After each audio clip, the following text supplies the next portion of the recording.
Chest her up. Alrighty.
Basically, got to refine a bunch of things today to kind of make it look all nice and professional. So my Marco Connect is working.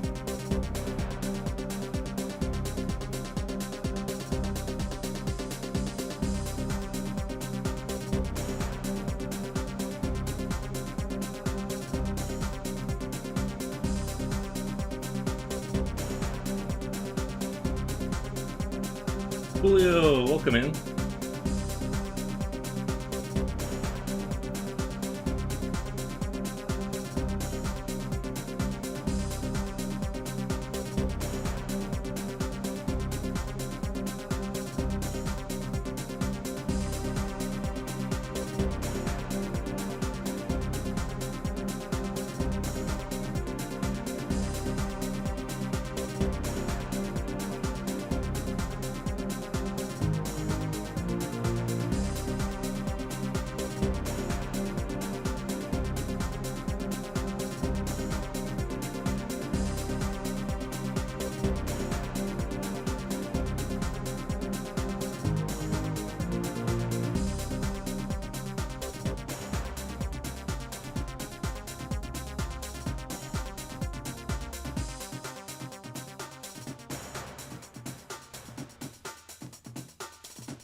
Body craves for coffee. Yeah. True.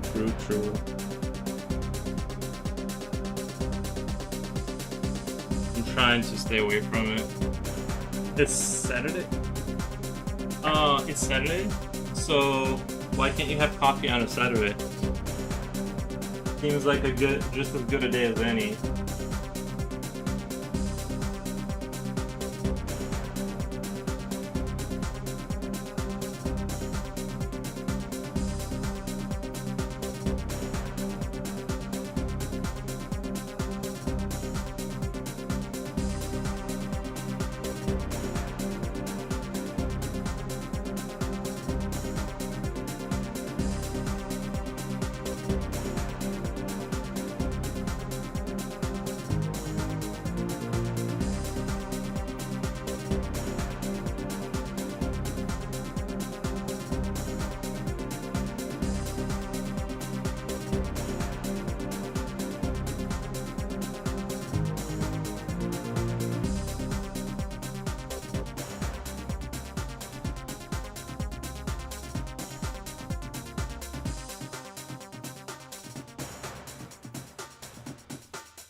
not a work day, so I try to abstain on coffee. I mean, I don't want to be artificially awake.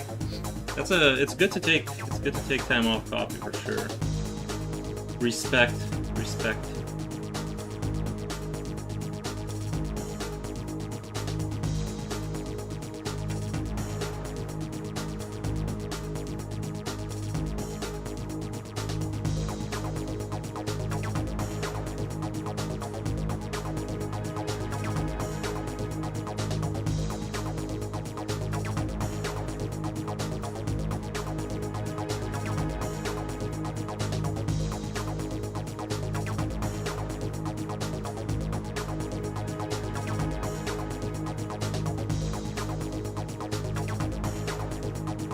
Average Joe, that's a good practice.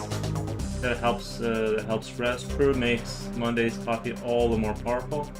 True, yeah, it's good to take time off coffee for sure, and let your receptors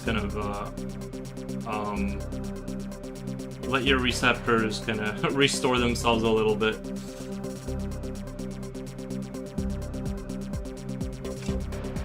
I've definitely drank my share of coffee.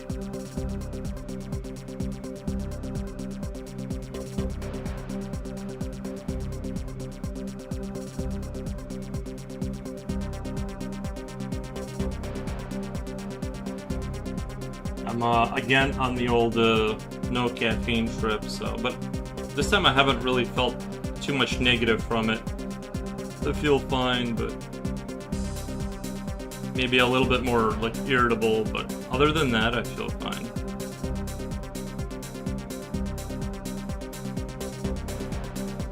I slept till 10 a.m., which is very unusual for me. Usually I wake up around 7 or 8. 7, yeah, like 7-ish. But I woke up at like 10. I just kept going back to sleep and it was awesome.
Slipknot fan, what's up? It's going good. It's going good, can't complain.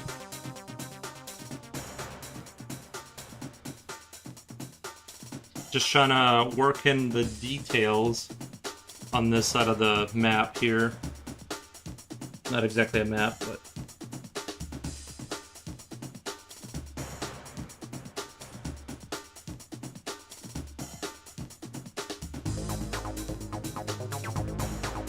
Julio says, hey, Slipknot fan on YouTube. True.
Slipknot fan says, hey Coolio.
A lot of rich detail in this pic. I think it is leaning in that direction slowly. Yeah. I'm gonna try and maintain that.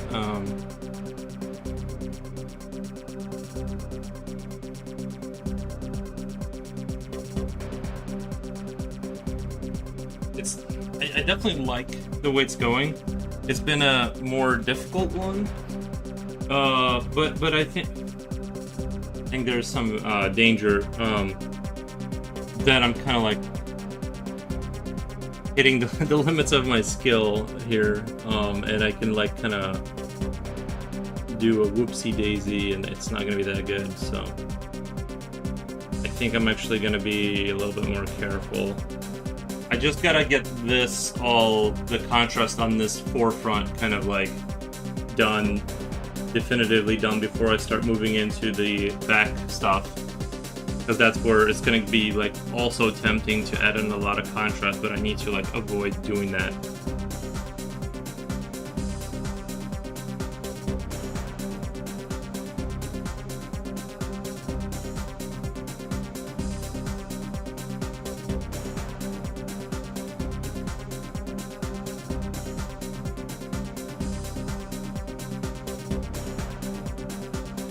Just slowly working in the shadow here for the contrast. Trying to have like some semblance of that there's grass there. Like I don't want to just I'm trying to like darken it in, but keep the sense that there's like some grassy kind of knoll kind of going on. That driveway looks like you could walk on it. Oh, thank you. We try to achieve that look of.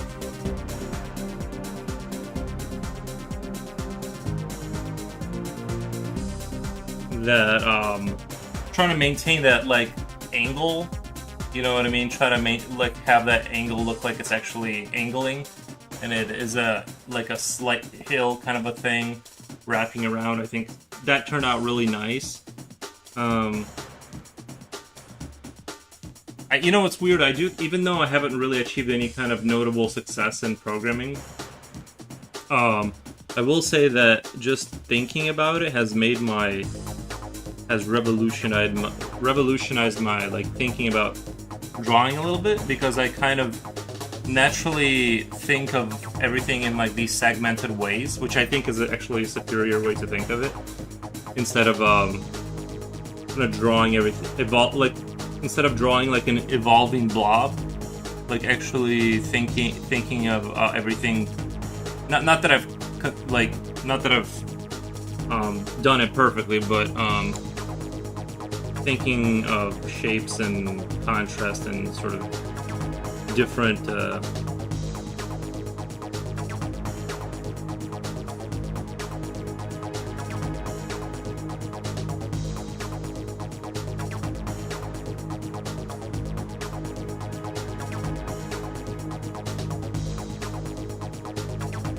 as different priorities, and kind of making sure the one exists and not just blending it. I don't know.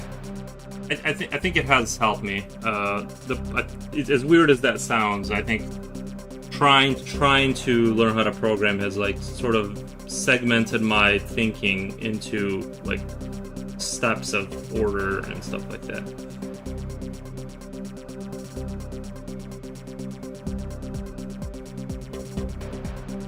This might be one of my stronger environmental pieces.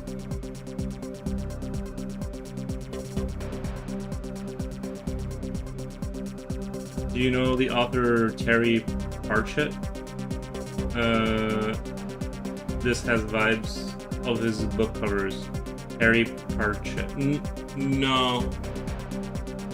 It rewired your brain? I think not. I wouldn't go so far as like rewired, because that's like implies a permanency. I think it's just like if you start doing your push-ups, your muscle is gonna like sort of develop in that direction. But if you stop, it'll stop. So I wouldn't say rewired, but it's like definitely a noticeable. It's kind of like if you start reading a lot, suddenly your vocabulary is gonna get a little bit better. I just see pictures of him. I don't see pictures of his books. book cover books.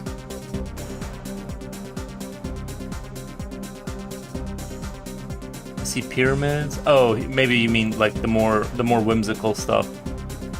Is he Terry? You know what? I'm looking at his book covers. Is he kind of Is he kind of? It rings. You know what it reminds me of? Like when I first looked at his covers, like the first thing that came to mind is Harry Potter. Is he a Harry Potter-esque writer? Like he like writes whimsical English-inspired magic books, like something like that. Because that's the first thing I thought of. Like even the font and everything. And by the way, I need to eventually read the Harry Potter books. I still haven't. I mean, I'm looking at some of his stuff. I definitely see what you're talking about. It has a little bit of that, and this is what this is supposed to be. It's more of like a lighter, like even though it's dark, it's a lighter tone overall in terms of. Coffee has one. I don't blame you. I don't blame you. I hope you added like milk and everything. Like if you're gonna break down and enjoy a coffee or whatever, it's best to just like go all in and add in a little bit of milk and sugar and all that. A little bit of foam. Like if you're gonna do the deed, you might as well just commit to it, you know.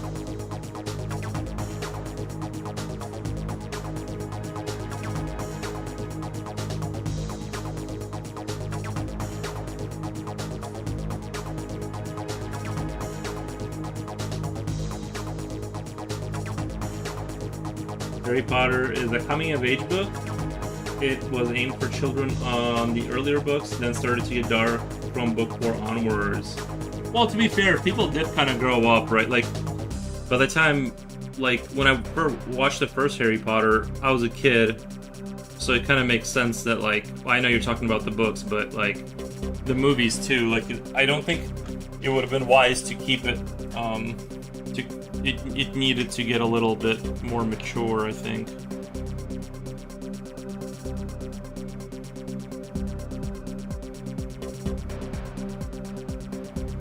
You guys ever think about that redheaded kid? What's his life like now?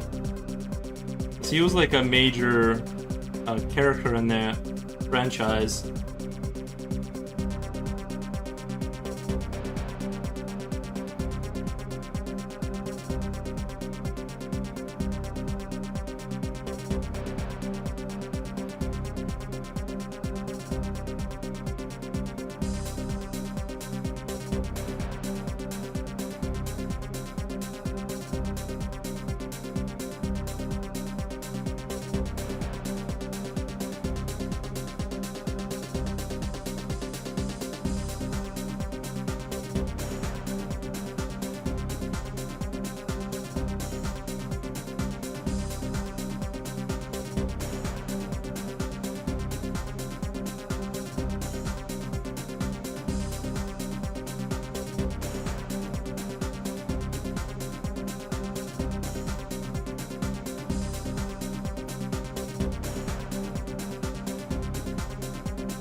It almost looks too dark at the bottom, but I actually, well, we'll have to see like once it's sort of finished, because it does look a little different to me on the paper here, or on the screen for you guys. It does look kind of more on a more extreme end of how dark.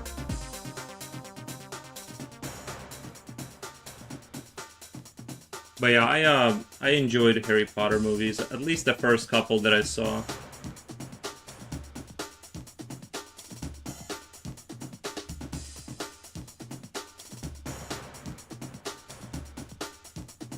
think you gotta get into that franchise when you're younger, which I kind of did. They did have it was so popular that the school took us out to go see the first Harry Potter movie. That was like the what do you call it? The school whatever. I forget what they're called. When your school takes you places, field trip.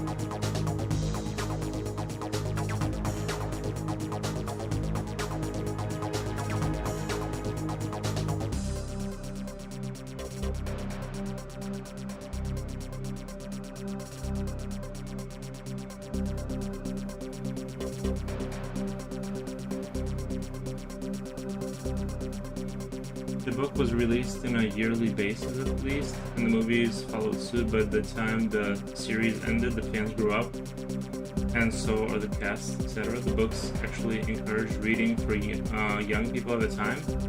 That's why it became popular and agreeable to most schools. Yeah, it was very popular.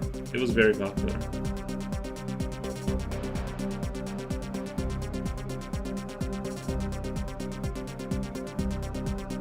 It had its own share of detractors. What do you mean by that? Like when you say they had detractors, with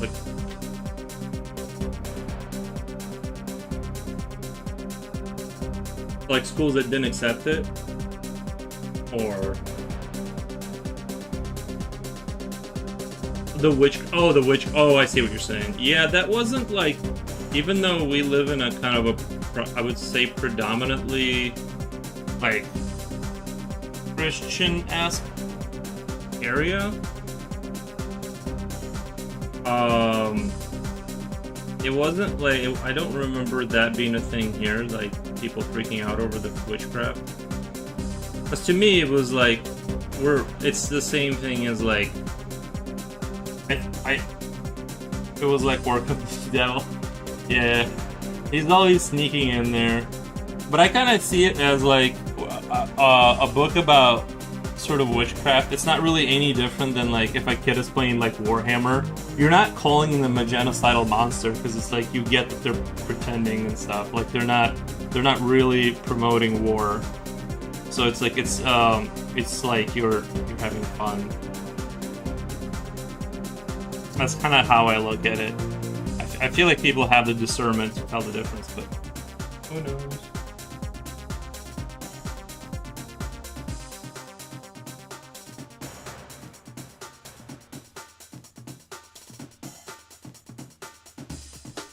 That's my take on it.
We only heard those news. We didn't have the same in my country, and some education body didn't like that Harry is breaking the curfew and might encourage the readers to do the same. Oh, that's true. That is true. But to be fair, I feel like I'm surprised that they like the I don't know. He did it for good reasons, you know? He did it for the right reasons.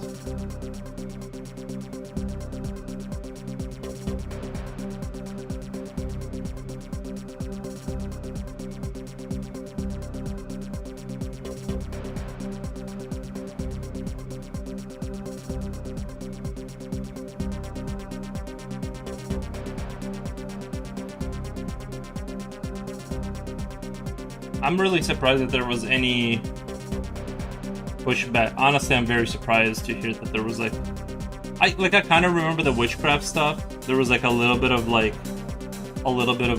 drama around that. But as far as like the curfews, like, it's like, what about all the other movies, you know, that were like way worse than that? The kids were already watching.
Rule breaking is somewhat fun. What the?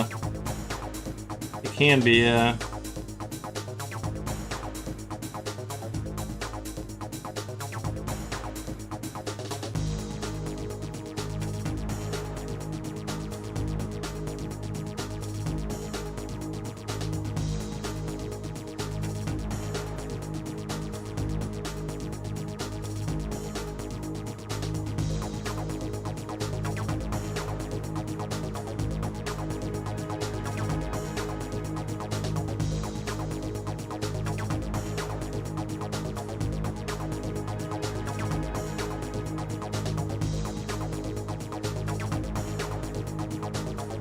I fine-tuned my 3D printer upgrade yesterday while in Future stream. Oh, nice.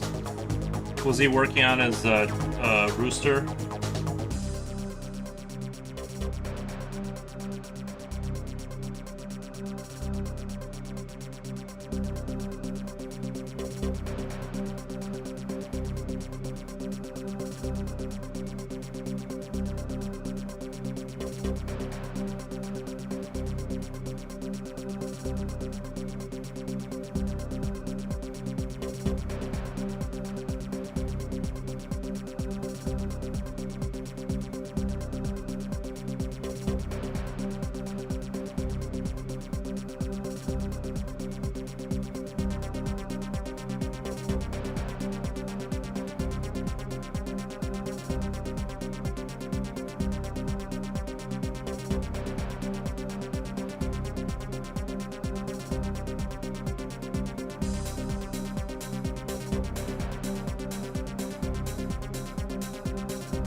Worked on the rooster.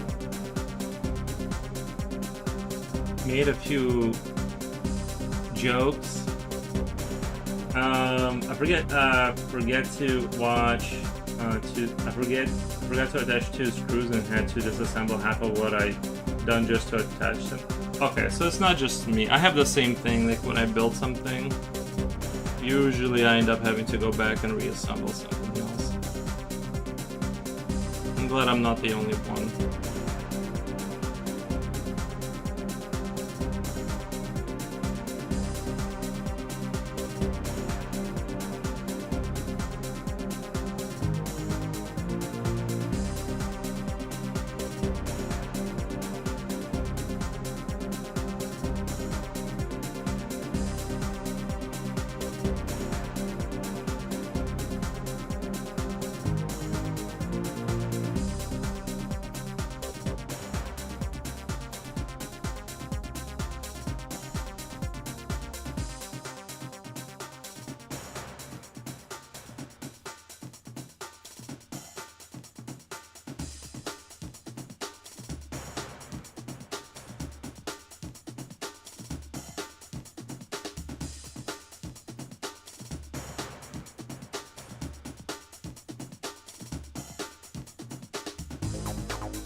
He's putting some brushstrokes on the rooster and said, be careful on the strokes, it might get angry.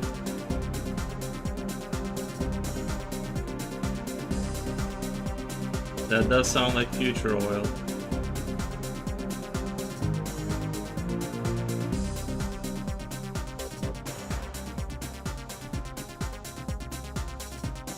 It definitely sounds like a future oil joke.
I don't know why, but this part right here at the bottom left has been like the hardest part for some reason.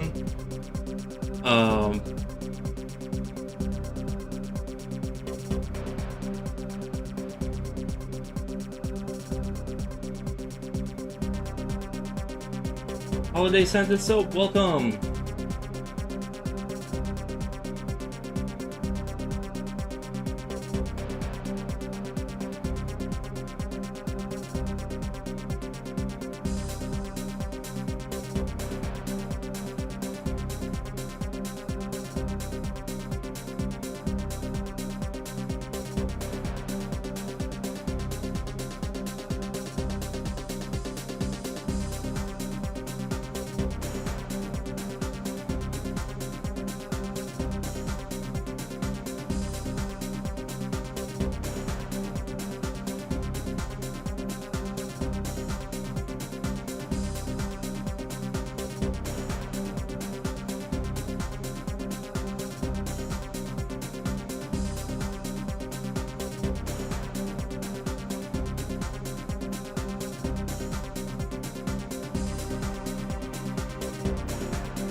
Hi Coolio.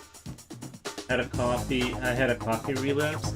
Well, it's hard not to have a relapse if you're drinking it throughout the week. You know, if that's like your thing, then it's hard not to. Like, even when you stop drinking it, I mean, I've gone like 3 months without coffee, and then one morning I was like, I just don't care.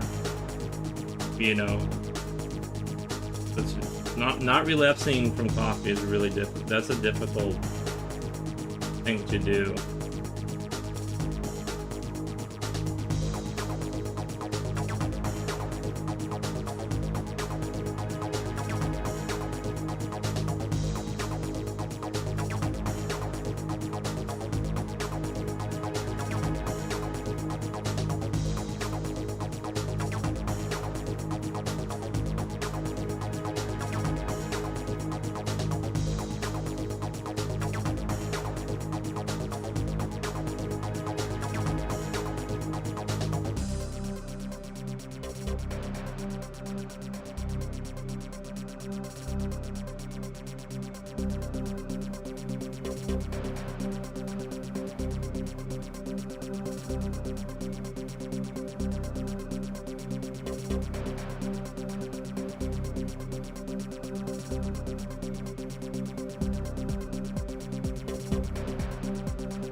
But my last drink was yesterday. It is my worst 24 hour of my life. It is my worst 24 hours of my life.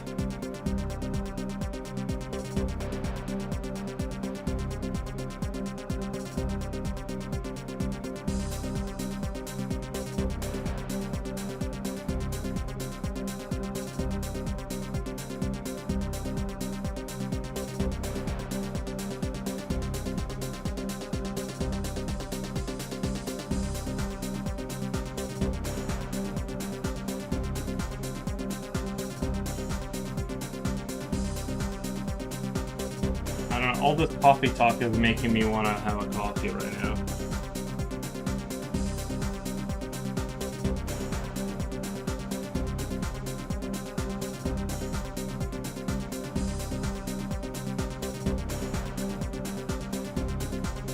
All of this fantasizing about how good a coffee will taste. It's making me want to go have a sip.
Drinking coffee is not a strict rule. I just avoid it if I can. Yeah, I'm either on or off. I don't have like a good regulation valve. I can do no coffee for a little while, but yeah, I just kind of drink it all throughout the day, honestly. If I'm drinking it, that's why I have to stop to kind of let my system kind of reset a little bit.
I mean, this might be my best environmental draw.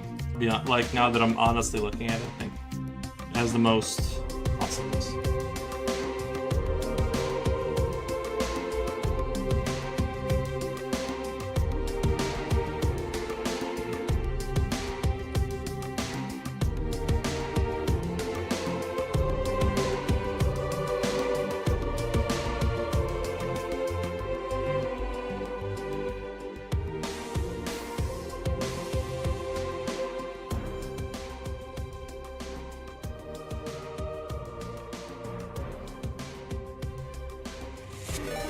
But let's do a shout out for Flotar.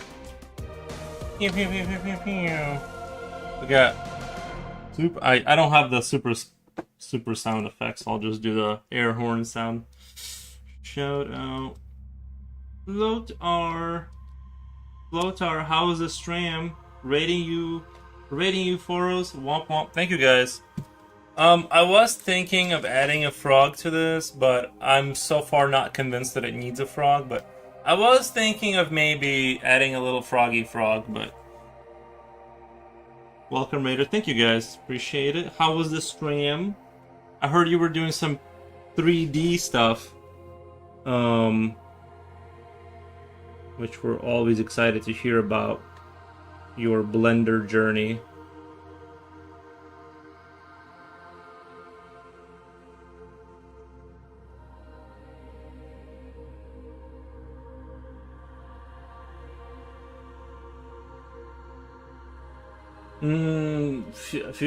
Flotar is teaching me Blender stuff. Nice. I used to be so much better at it. What the heck? Really? I mean, I was watching you that one day, and it looked like you were all about it. Yeah, I guess your skills will fade. I guess, right?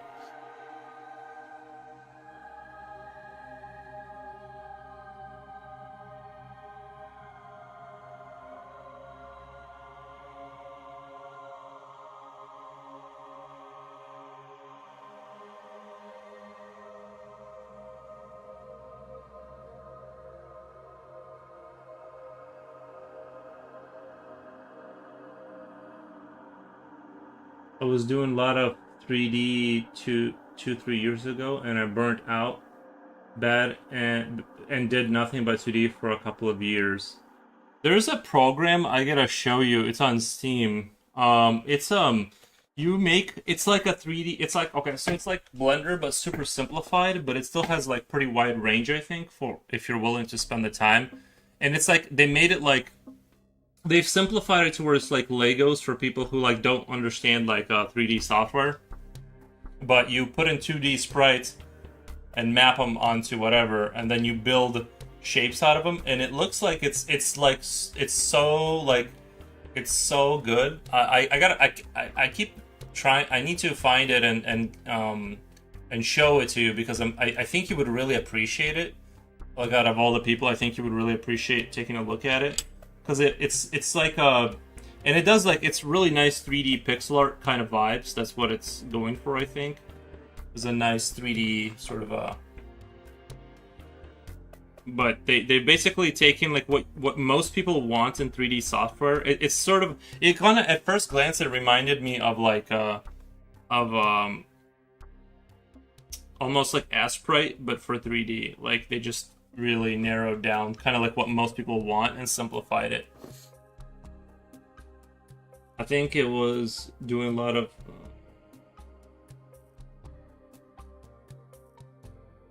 never mind, I read that already. I thought the chat moved.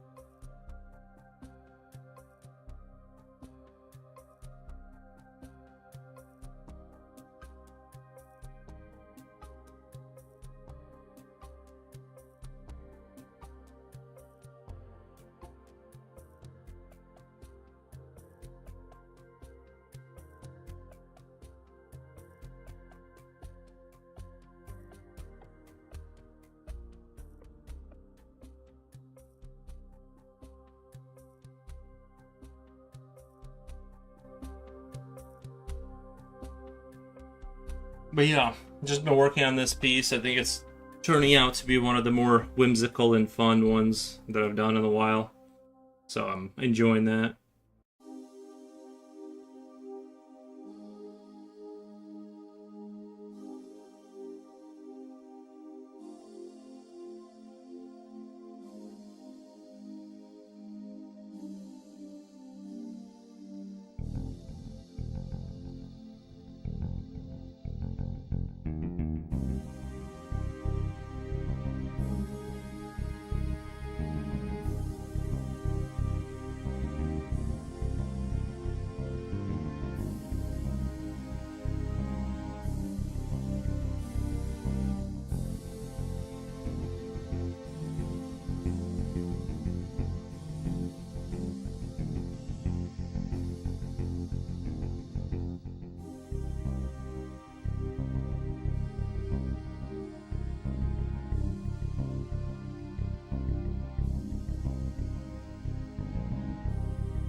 Thank you for the follow. Thank you for the follow.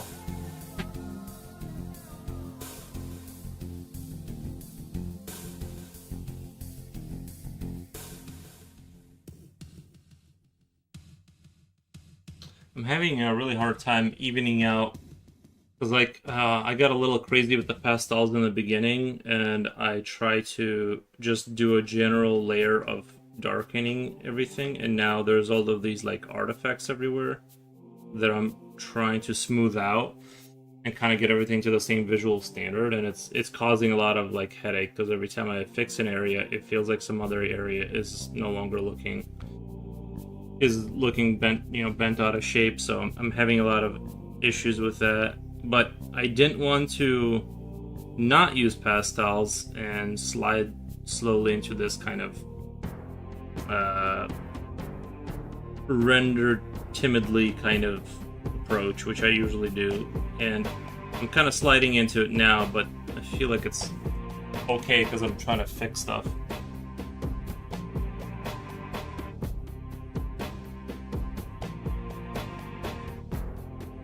And I don't know how to apply pastels on like a larger picture. That's very difficult, I think. I can do small things with pastels and it looks really cool, but once I go beyond that, it kind of gets a little wonky.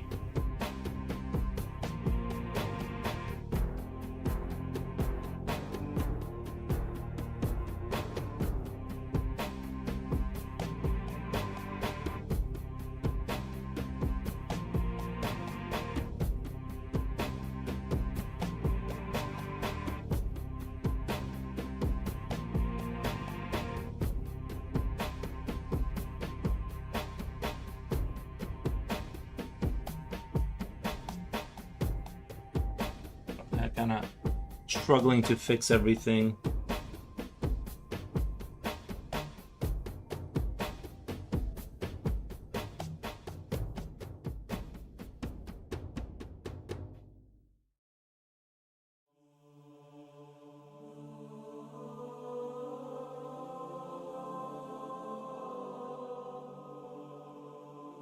Even the brush hasn't been brushing the way I expected to lately.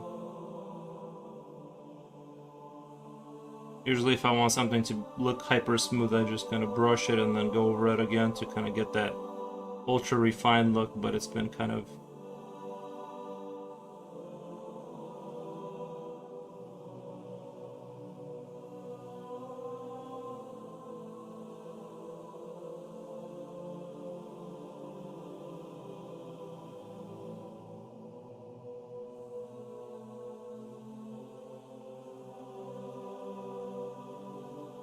maybe I should just like slow down and kind of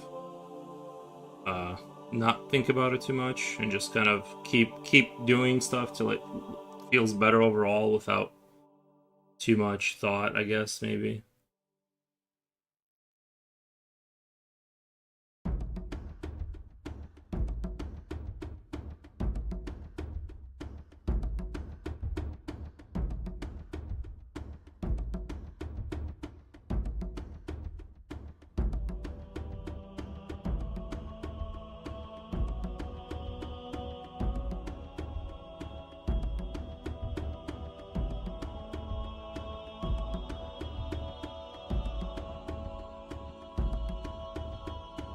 A lot of blending there to do. Well, there's some spots that need it, some spots I wasn't gonna use it, but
Or I feel like I slept for like 10 hours last night. It was great when I woke up though.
Might need some caffeine too here pretty quick. I don't know.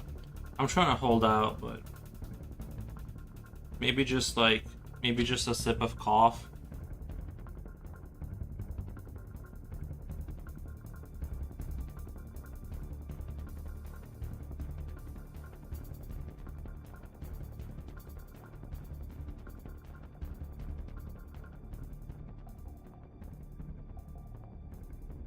Slipknot says back. Nice. Did you go to the McDonald's or?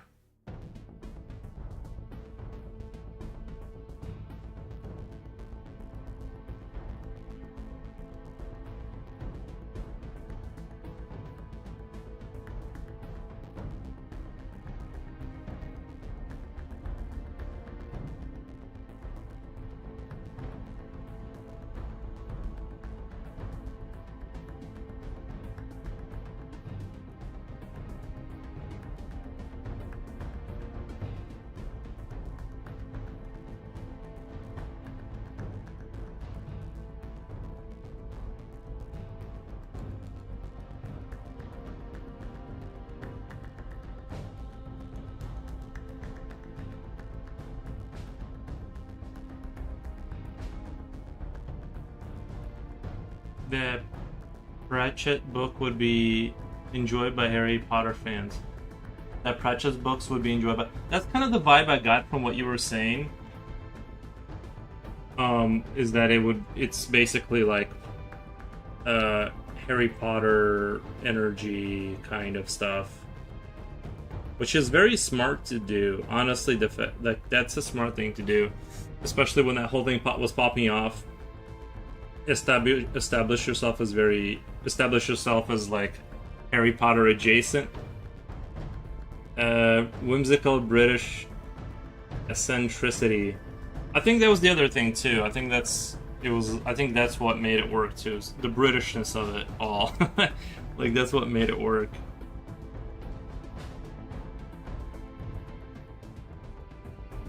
It was familiar enough where we could understand it, but different enough.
I think maybe I'll leave that corner alone for right now.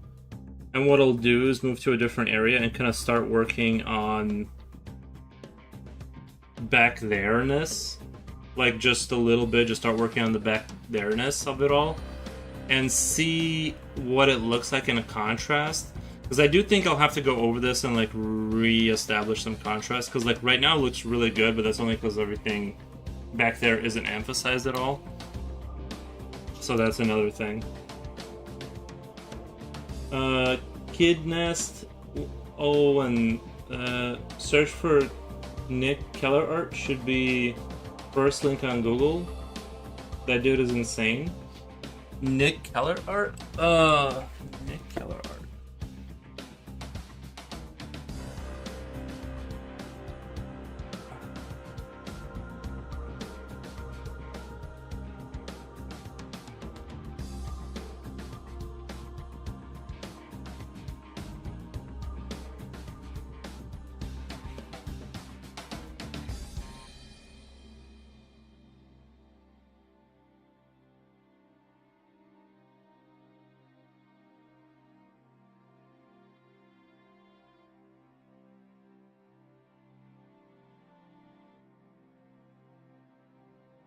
Wish I could zoom in. Oh, there it is.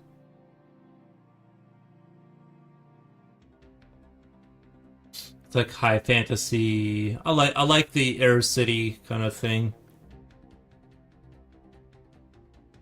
Is a digital art looks like digital art. Great atmosphere. Yeah, the air stuff is very. I've never heard of this guy. I've seen another guy that does like airs like oh wait, is he doing 3D models or is he like painting over the 3D models? I can't tell, but regardless, it's all very cool. I saw another guy that does like Air kind of stuff, like Air City kind of stuff, and it's more cartoony.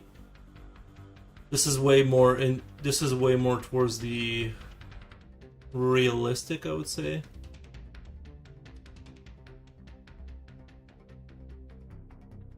I like the technological era too. That 1950s kind of like when radios were still like kind of on a cutting edge, but there's still like wooden things and metal. It's all very cool.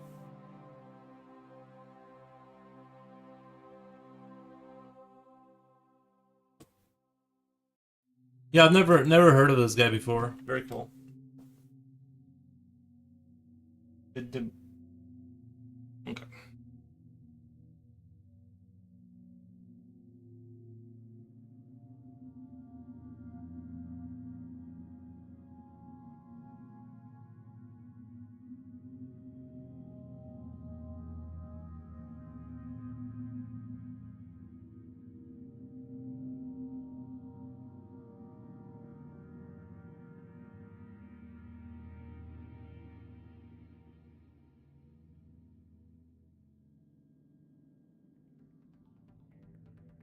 He makes album covers for metal bands. That's how I found him. Oh, interesting. Yeah, that's a good space to be in, I think.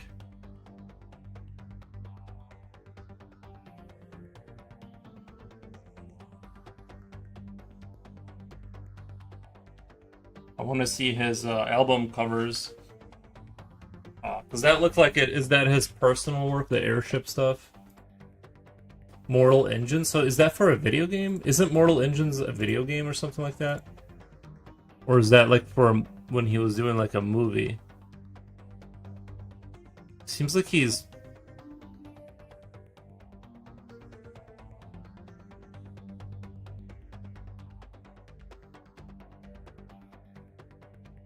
Mortal Engines. That's definitely a video game, right? Or is that a book series? I feel like I've heard Mortal Engines before.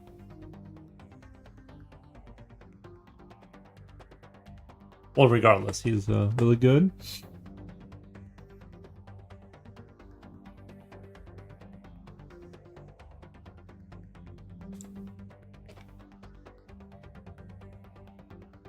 It's just that when you said metal band covers, his art didn't strike me as like metal band cover kind of stuff. Because usually it's like crazy skulls and like daggers and whatever, like that kind of energy.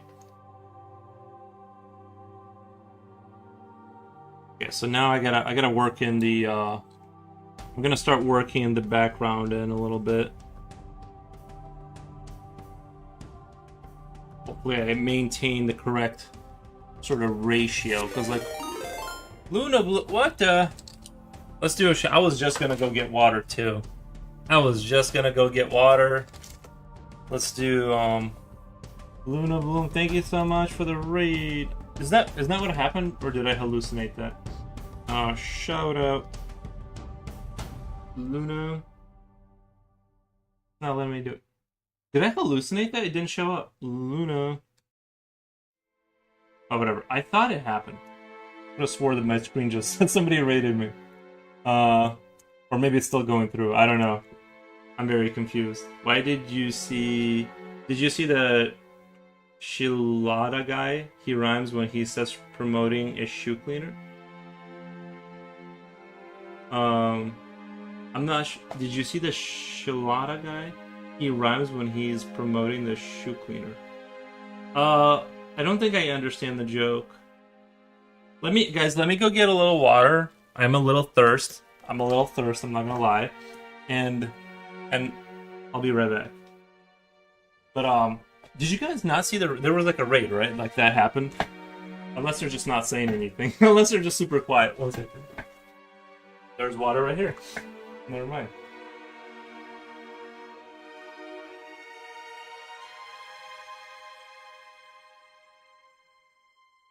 I have a theory. I think what had happened just now is all of their keyboards broke at the exact same time. which does happen sometimes.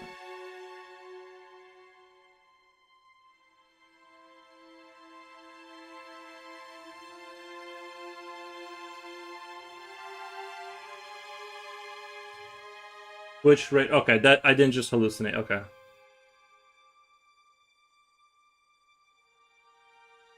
Maybe they got sleepy. They got sleepy watchers.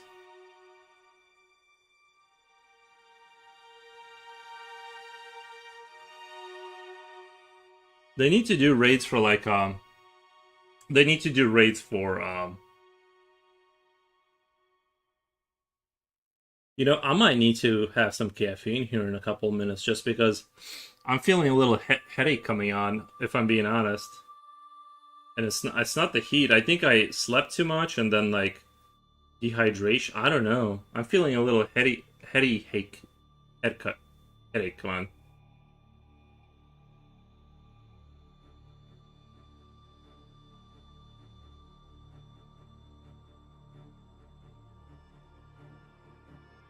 Slipknot, can you hear the music on your? I just can't tell because it seems like it's one of these days where the music just keeps being like loud, not loud. Oh wait, there it is. Hold on, my chat broke. One sec, I gotta close this chat and I gotta pop it back out. My bad. I think I see what happened. My bad. I have to reopen my chat. They are talking the entire time, but it broke. There it is. Sorry, guys. Indeed, Ray did in fact commence. Okay, yeah. Sorry. Hope your streams. It is. It is. Thank you. What happened was the chat on my other screen it zoinked out, and so I had to like do a little reload. It works now, I think, but sometimes the chat does its own thing. It's very surprising that it broke at the exact same time. But thank you so much for the raid. We super appreciate it. And if you want to drop your socials or whatever, all that good stuff. Just doing a little fantasy. Your piece is looking awesome. Thank you. Yeah, I'm doing a little bit more of a whimsical kind of stuff the last couple of days. Just kind of like some nice shrines and some forests and stuff that, you know, a little bit lighter tone. It's still kind of dark. It's still kind of dark, but it's a little bit more, at least, you know.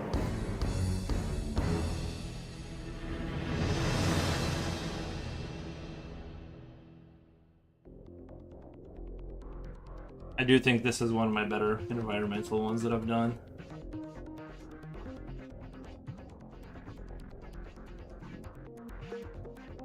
I'm just gonna fill in some of the background here so I can get the taste for how much contrast I have to hold in the front here, because I think that's gonna be the main. This is where the picture gets kind of hard, is when you start like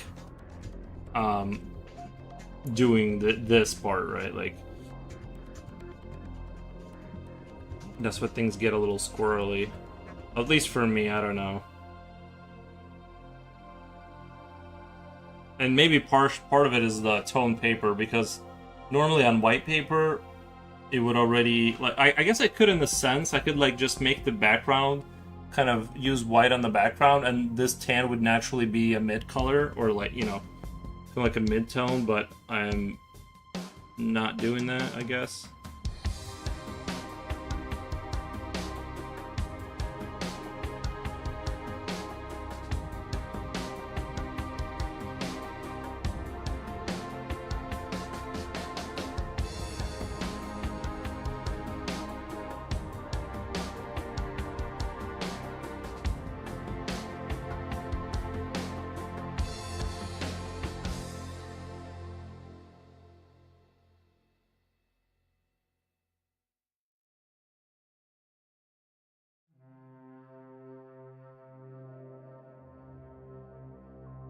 But I don't want to start doing the background and have the building kind of fall into the... I don't want it to slowly become invisible because I add too much contrast in the background. So whenever I do a little bit, I'm going to kind of reiterate and refine back in front of the background, if that makes sense.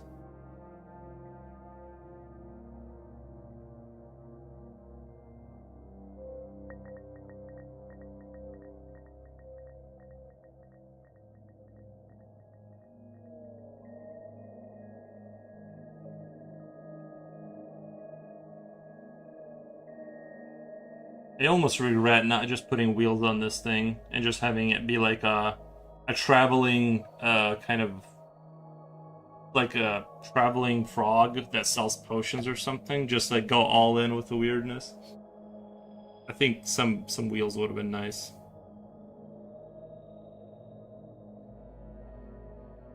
This shrine has some Far Cry 4 vibes.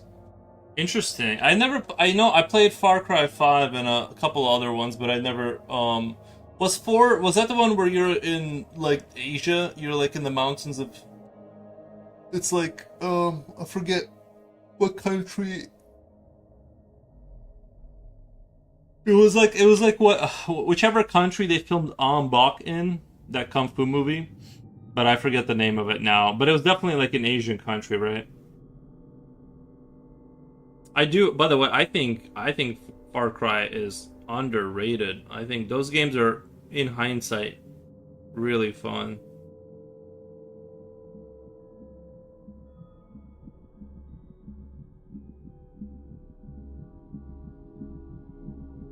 Yeah, yeah, I did. I like them. I know they were criticized a lot. Those games as being a checkpoint clearer simulator, which there was some truth to that. You just show up to an area, you shoot some guys, and then you clear that checkpoint or secure a tower. But um, hold on, my nose just got like a booger again. I gotta go blow my nose. 1 second. I can't stand when I have a booger. Give me 1 second. Sorry guys. I can't live like this.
Feel a little bit better.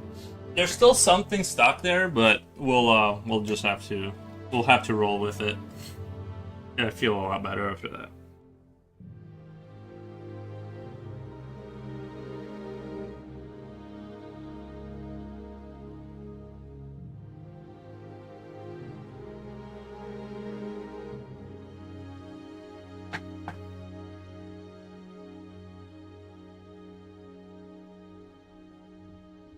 Could this be my best environmental?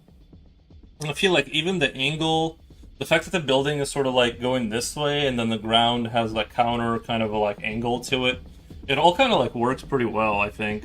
And then we're gonna get really deep. I know it might fall apart when we start adding the creature back there. There's gonna be like this, sorry, troll woman walking through the forest, and we're gonna have to be very careful with rendering that because we don't want that to show up. Like I want it to be almost like a creature in the mist, like this giant troll woman, kind of like make it really folklore-y, kind of like all of that like European, witches eating children kind of energy, but keep it subtle, keep it tame.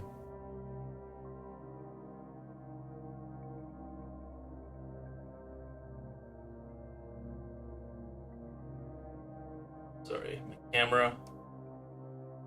Let me get it closer to See, I almost have to keep it like this. See how slight that is? I feel like if I go any darker, then I'm gonna fall into the trap of having to like go even darker on all the other stuff, and I always fall for that trap. I always get tricked into it. So I'm gonna try and not do that, but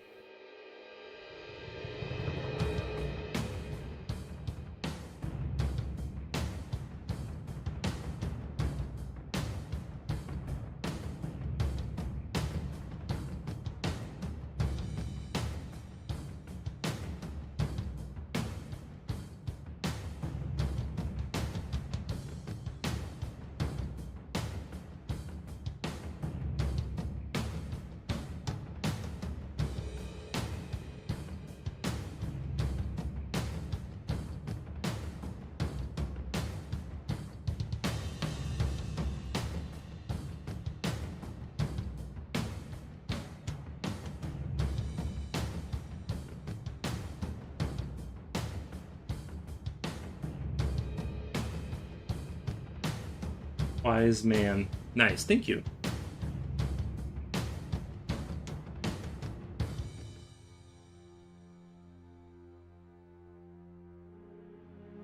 That means even more when someone with a British accent says it. It means even more.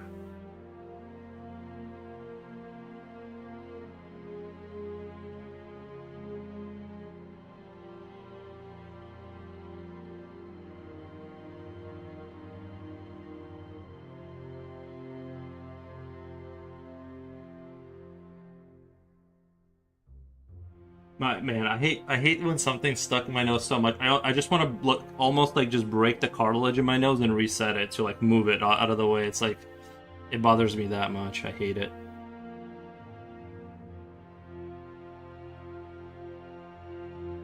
That would be that. Now that would get views on this stream. That would get some views. Streamer breaks his nose.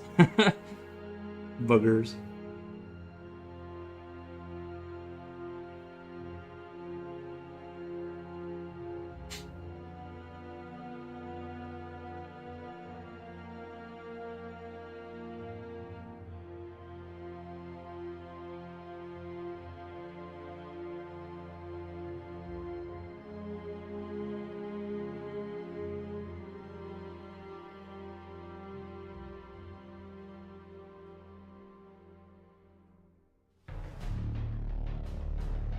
Oh, did my computer crash? Oh no, it's fine. Is it? Hold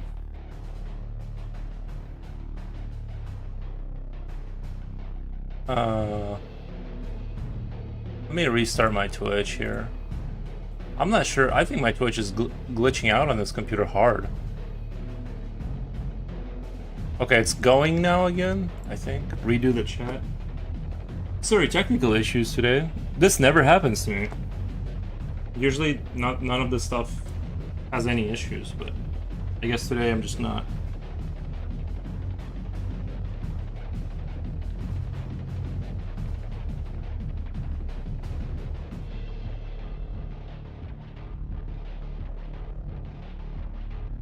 I was thinking of adding a frog in here somewhere to honor Floatar, but I ended up not doing that because I don't want to overwhelm the picture with too muchness. You know, it's always tempting to keep adding stuff, but we're going to not, because that's another one of those great one of those great things that make your picture worse is just keep adding elements to it. At least for me.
Julio says back. Nice, man.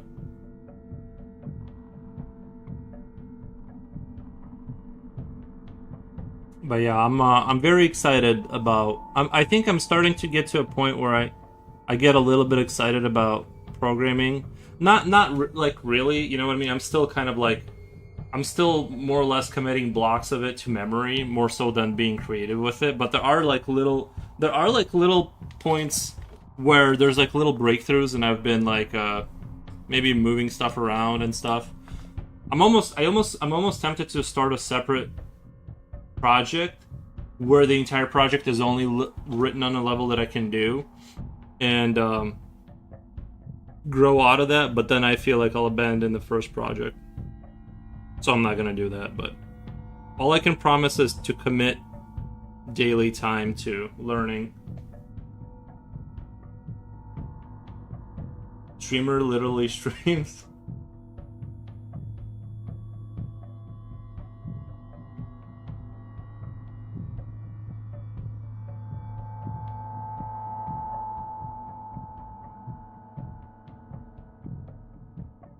You know, I think I underestimated that RoboCop game. I was very impressed with it, but I'm kind of deep in it now, and the game has a lot of content.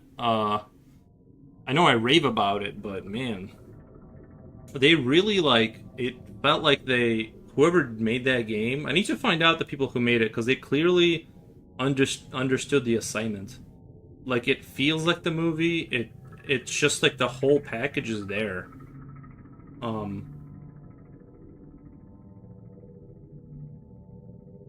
I just wish I wish I was more. I feel bad because I skip all the dialogue and all the story stuff most of the time, and I'm such a cutscene skipper.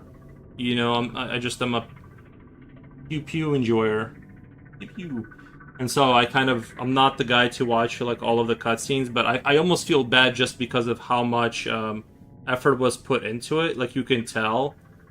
But I still skip because I'm like, oh no, this dialogue is gonna go on for a while. My brain literally just turns off sometimes. We got Mr. Marzu. Hello there. I wanted to ask your opinion on something you think an art setup and study for school setup should be in the same desk or separate desks. Better for overall mood. Thanks. I've heard the argument for separating spaces. Like if you're a writer, probably puts you in a different mind space. All of that stuff has value. It just depends on like how much space do you have and what are you willing to compromise. I'm very lazy. This corner here is gaming, real work, and art and streaming all in the same corner and I have the space to and food. I eat here. But yeah, so I don't do any of that. However, I'll admit there's probably a huge benefit because anytime I have done that, like separated a space for certain things, it for sure puts you in a different like zone mentally. I'm just too lazy to do it, but you're absolutely right that it's probably a super good idea. But I'm so good at zoning out randomly that I feel like I don't need it because I can just zone out hard in the middle of a conversation too, where it's like, was I even there? You know, so for me, the space has not that much relevance, I think.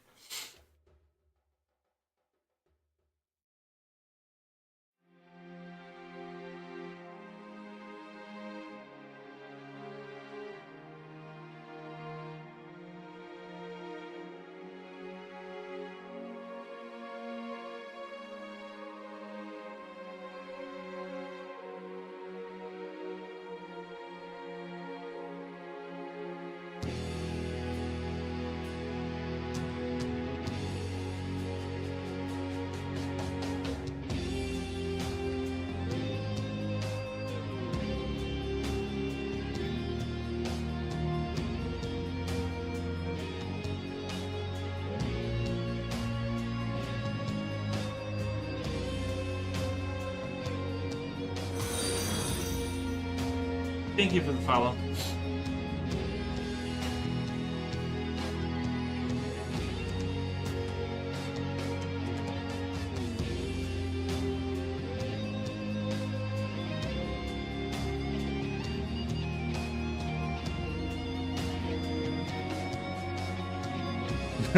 Containment breach. Lunatic raid detected. We do appreciate the raid.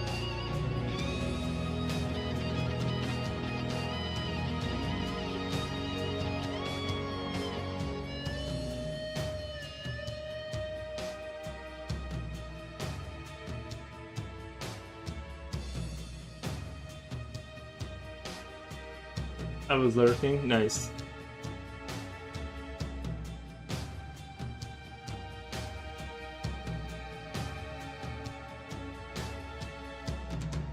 Guys, I slept in till like 10 a.m. today, and that hasn't happened for years. I usually wake up at, I don't know, 4 a.m. and then I'll start working and doing stuff, and then I like throttle myself back, and then I'll take a nap. So I've never had this like just sleep for 9 hours, however long I slept. I mean, I did what kind of like pseudo wake up, but it wasn't like get up, wake up. So I just couldn't be. It would be so great if that just was every day. Just go to bed and wake up 6, 7 hours later, or whatever, instead of waking up so many times a night. So that was like a little gift from the universe.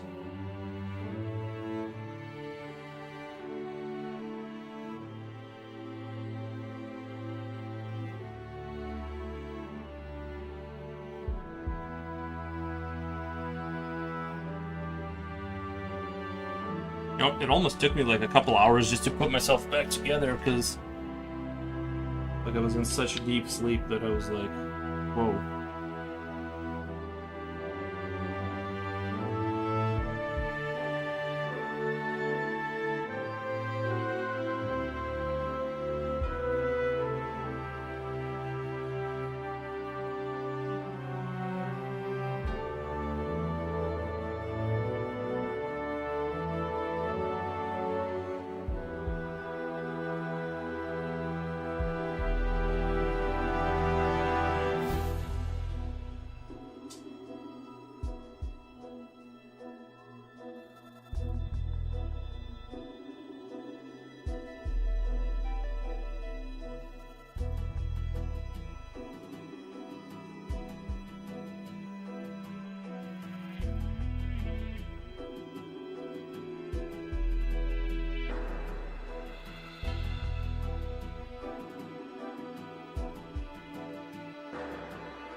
Slipknot fan, I'm gonna have to borrow your phrase there, streamer literally streams, for my next stream title.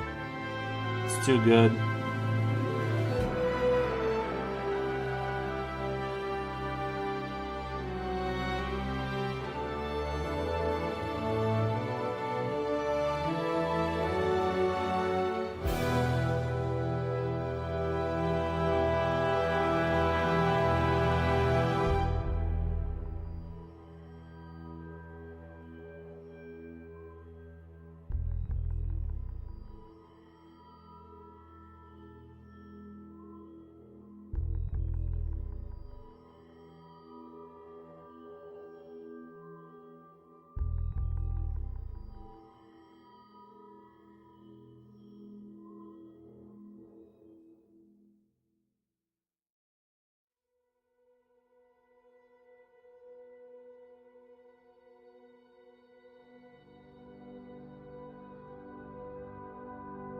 Just want to make sure I'm not drawing off screen like I usually do.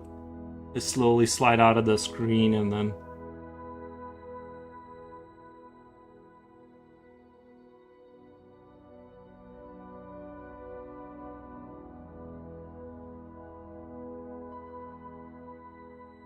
Isn't drawing kind of like a weird hobby though? That like people enjoy sitting in front of a piece of paper and hallucinating for hours?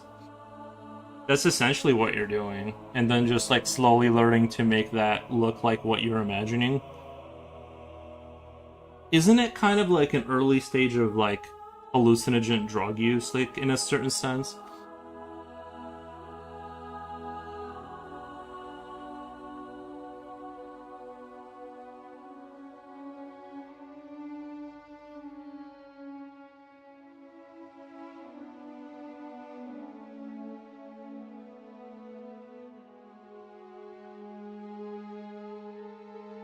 It's like doing I don't know. I don't know anything about drugs. Whichever ones make you see things.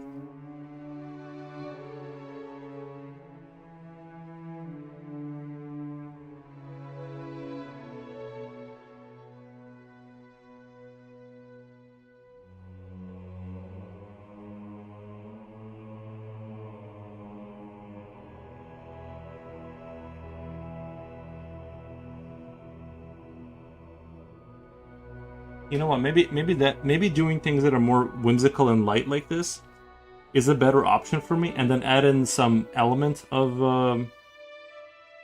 like the troll person back there.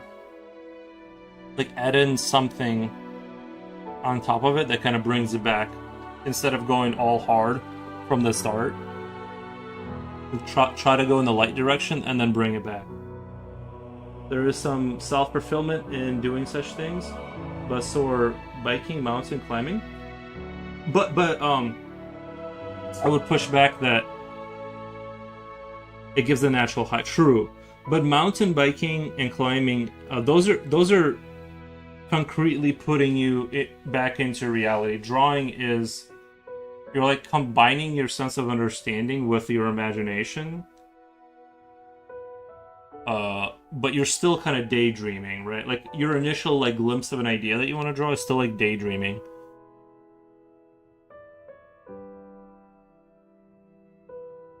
Whereas like those other activities are more bringing you back down to earth, like grass touching. Even playing music, I feel like playing music is in the hallucinatory, because like whenever I play music, oh my god, I hear fly. Whenever I listen to music, it's still I'm kind of seeing things, right? Like I'm still like it's putting you into a different state.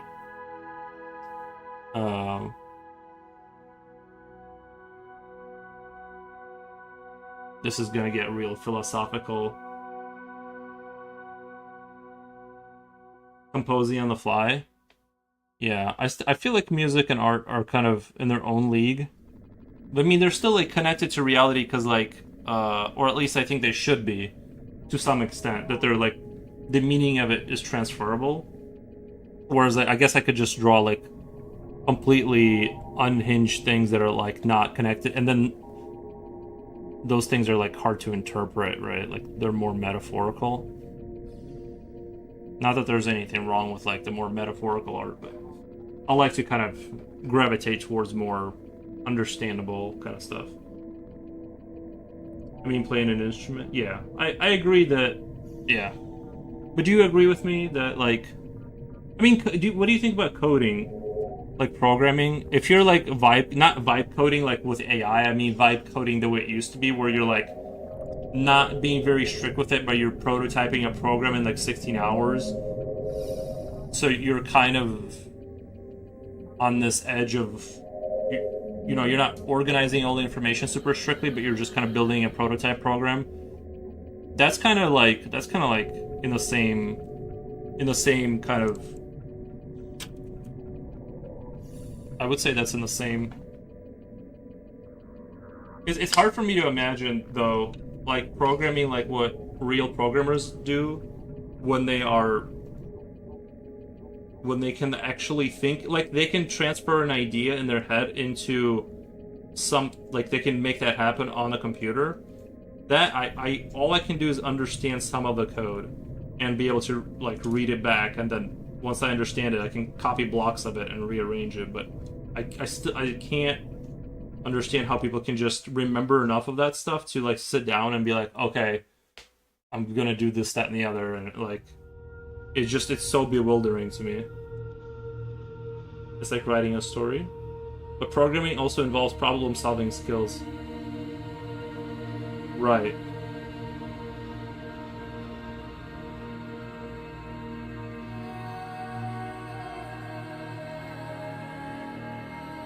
I don't know. I think making a video game, like, it's gotta be the... I mean, I think making, like, a video game has to be, like, the highest form of art. Like, to some extent, just because, well, it's... I don't want to go that far out on that limb, but I kind of believe that, just because it's like how many elements have to be working together. Like you have to know the computer, the music, the visuals, all of that has to coherently work. It doesn't have to, but it helps if it coherently works together. I think that's got to be the, I know not all games are works of art. There's some of them are just pew pew, like shooters and stuff like that. But there are some games out there I've played that I think they're really, really some of the best. Shoot.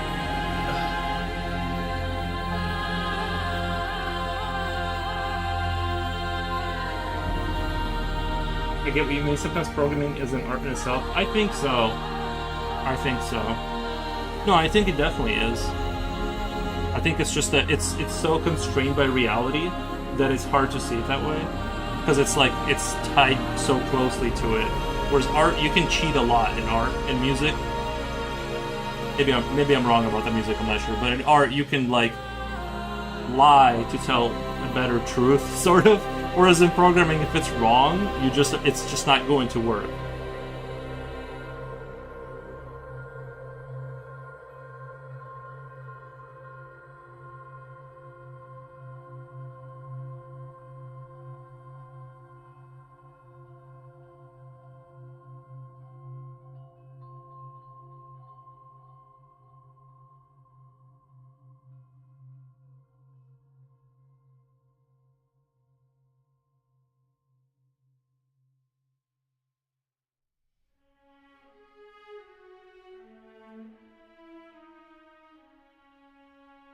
This is why you need to be well-rounded to make a game. You can't just load 100 gigabyte of image on a 640, 48 screen. You still have to cut corners and stuff.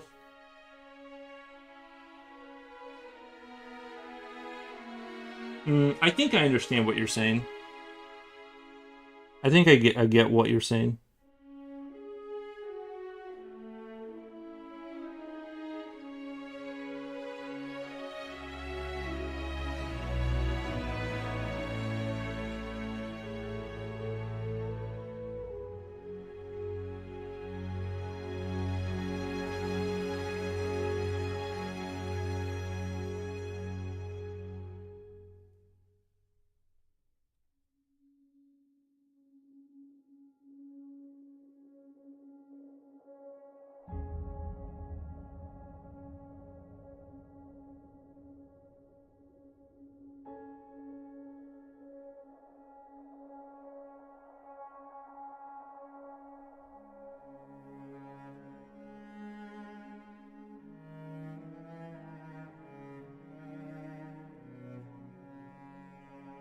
But yeah, I'm definitely gonna continue bashing my head against the programming problem. Like I said, even if it doesn't result in me being like sort of a half decent programmer, I still feel like it's helped a lot with my clarity of thought. And like yeah, like I said, it's I think people should just do it just because it sort of it forces you to organize how you think about things in linear steps, and it's not this like yeah, I don't know. I think that's why it's just like it literally is like exercising, but for your mind. It like even the way I think of drawing has, I think, changed because of it, or at least I'm seeing the glimpses of the beginning of change. And then stages and puzzles you have. Aside from the collision detection, you also need to consider SFX. Collision detection? What is SFX? And the stages and puzzles you had to incorporate while making sure the player cannot cheat its way to a problem. You know, sound effects. Yeah. Oh, Julio. The other day, I left my house. I went to our local like massive bridge we have. I walked over there with my cell phone. And I put my phone on the metal of the bridge, like I climbed under it. There's enough, like it's totally legal. They let you go there, and I went up there and I put my phone on like record, and to record like the industrial hellscape under the bridge. for the game, I'm gonna download Audacity and play around with the sound, like either slow it down or change the pitch, because obviously you can tell it sounds like you're under a bridge, but I need to like fluff it up a little bit to kind of get it to sound a little bit more dystopian, industrial kind of hellscape, which I'll use as the background ambience for the game. Awesome, Vale, thank you for the raid. But yeah, I'm starting to, I'm gonna put in a few sounds into the game, and that's kind of the direction I've been going in. I'm using the cheapest ways I can possibly think of doing it, which is literally go to a place that sounds like an industrial hellscape. Let me do a shout out real quick. Thank you so much for the raid.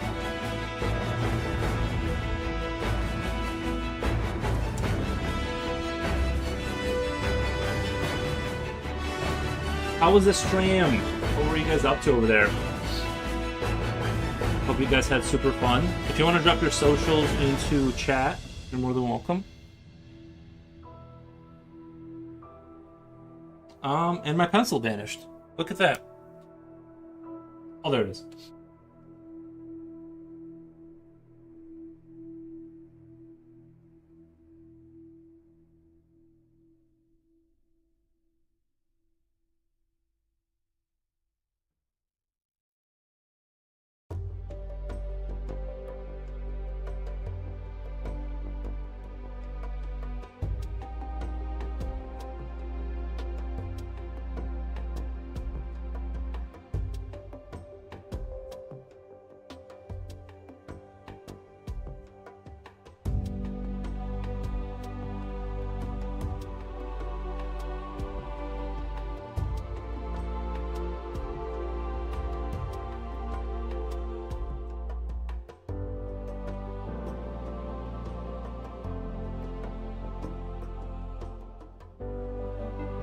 It was a good stream, doing some art today. Nice, let me check out your Insta. Check out your Insta. I'm pretty sure I already follow you, but let me just make sure. I don't follow you.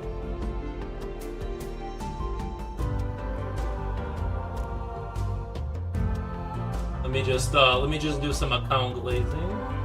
I like the owl people.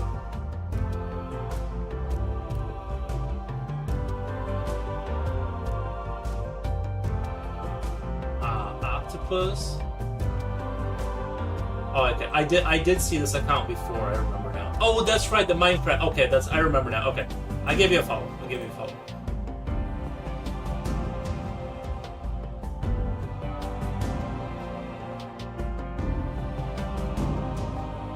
You have before? Thank you so much. Yeah, no problem. Very fun stuff. I can go on and on about how Minecraft should have had a different destiny, but they I felt like they dropped the ball. I think a lot. See, somebody mentioned I mentioned Minecraft, and now I'm gonna go on a 3-hour speech about how it should have been essentially a Factorio game. Well, what I would like to see is a sort of a pseudo-civilization builder with multi-dimensional teleportation. That's what it should have ended up being, but they just kept adding sheepskins.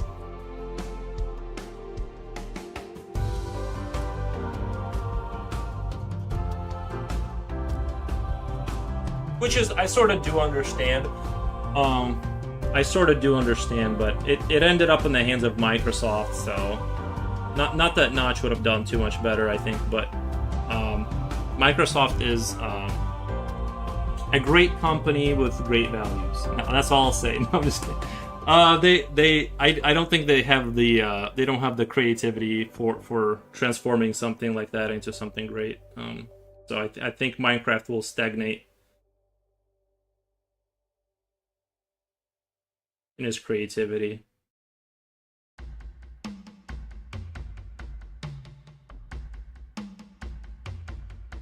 But on the other hand, too, I understand they gotta make money. So sometimes if you have a cow that's just like producing free money, and you bought that cow for billions of dollars, are you really gonna mess with the formula too much? Probably not, right?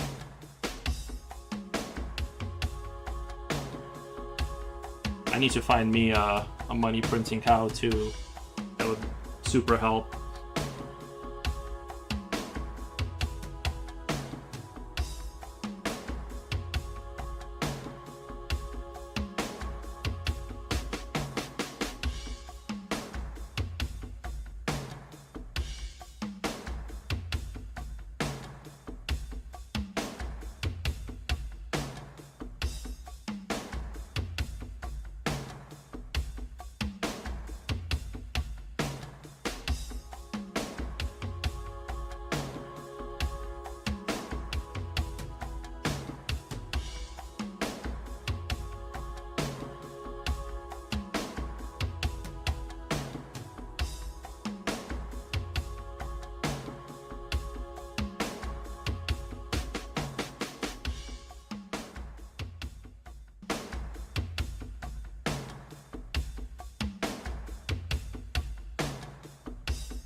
You know, the videos that blow me away so much is like the people who build, they use like the redstone stuff to like build entire computers.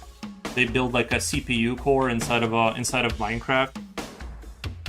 And I'm like, wow. Even if I had the time, and I have had the time, I just know I don't have the brain power to figure out that little puzzle. That's so fascinating that too, though. Like, we now have computers that can simulate computers. What the? So it kind of breaks my brain a little bit when you think about it, that you can have a computer in 3D, inside of a 3D engine simulating a CPU, which is also doing processing of its own accord inside of a computer. It's literally like the most perfect metaphor for like the Matrix or whatever, like.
Thank you, Coolio. Thank you for the emote.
Julio, I just got a super good idea for the game. Remember how we were talking about the human farm idea? And we kind of got stuck on the idea of how do you... Well, like, you know how science fiction movies always have, like, the evil humans, and then, like, they kind of show you the dystopian laboratory where they're like, they have the humans growing inside of, like, the glass vials or whatever, inside of the green goo. Like, sure, that's maybe how the humans are making humans, because they're all like evil or whatever, but you as the alien also have access to that resource. So maybe if we do capture points like of that, then that's just like free human biomass that you just, that's like your free resources to go capture.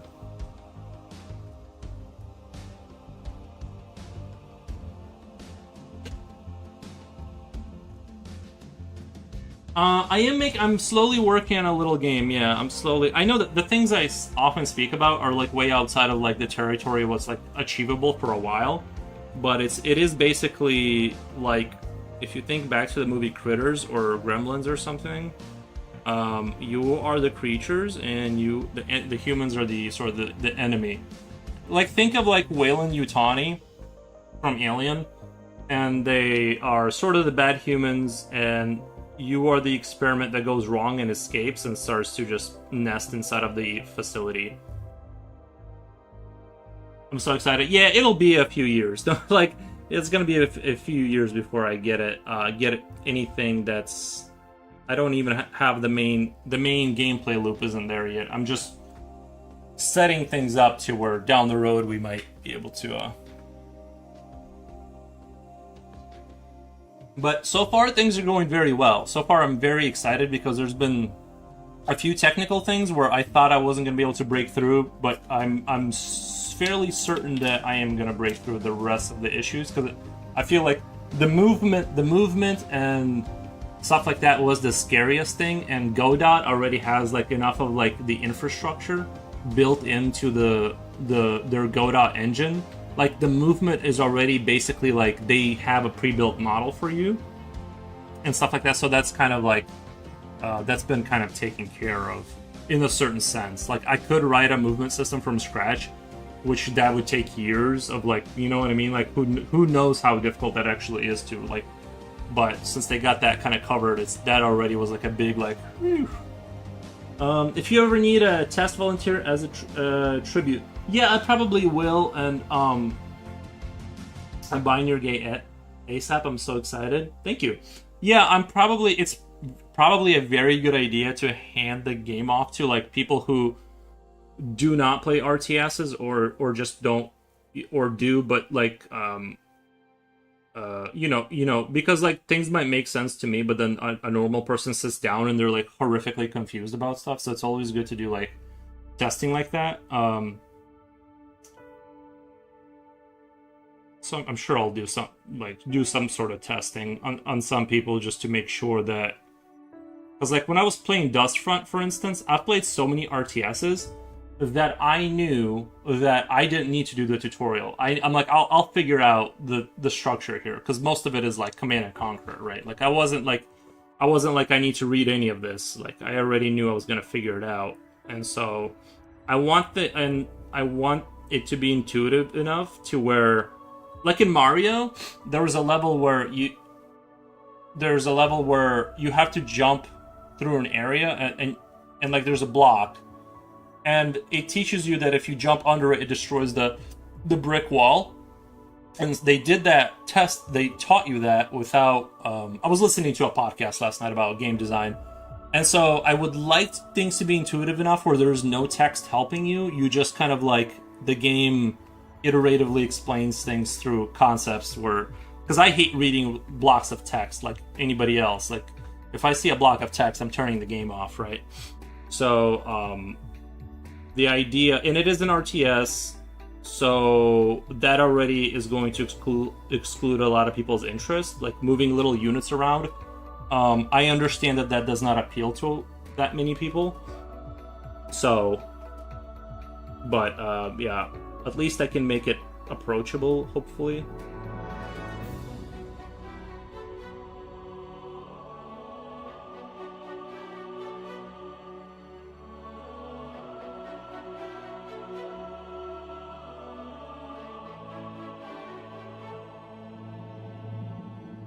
I love RTS games. There needs to be more of them. Check out, if you have Steam, check out Dustfront. It's called DUST Front. There's a free demo right now. The game is really well optimized for how good it looks. It's crazy how many units are on the field, and it runs really well. And it's beautiful in a grimdark way. And yeah, Dustfront is a really, really, really good one. I'm waiting with anticipation for it.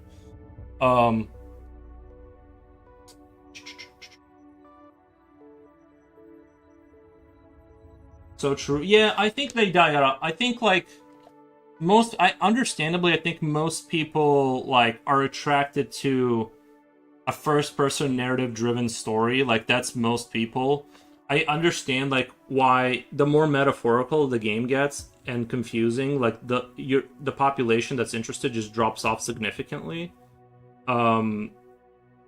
So I already know. But I have to build what's in my heart. And what's in my heart is like that kind of a game, you know? I don't want to build any other kind of game.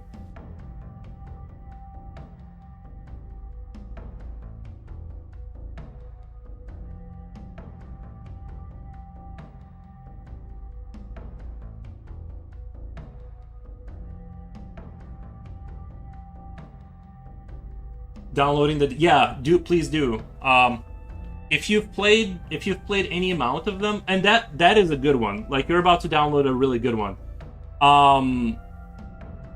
It also has like this it has like this almost revolutionary feature that I don't know. I've only seen in Buggos, but this game has. It's a typical RTS in the sense of the control scheme, but you also have a MOBA style building that you can build and optimize, and it just sends units into one direction. So it's almost like it's separate from the RTS element, where you just have these buildings, and I'm going to implement this too, where most of the military that you control is like normal RTS units, but you have buildings that are like MOBA units, and they just send units in a general direction, and you just tell them about where to go, and you don't have direct control over them like you do in an RTS game. And so there's two advantages to this. Is they'll be like these. I'll be able to get around the pathfinding issue, because like right now, if I have 10 units on the field, they all have to detect each other, and they all have to detect all the other units, if that makes sense. So like if I have 100 units, the amount of processing a computer has to do is like way more. At least that's the system I'm going with now. And if I have the MOBA style that don't have direct collision checking, they'll be more like, you know, they'll be cheaper to have field without having to kill your computer's processing power. So that's kind of what I'm going to do in order to have like hundreds and hundreds of units. Otherwise, the game will only have a lot less units. So that's my workaround for big population kind of type of game. But yeah, you will enjoy Dustfront. You will enjoy it if you enjoy like the grimdark kind of eternal war kind of energy.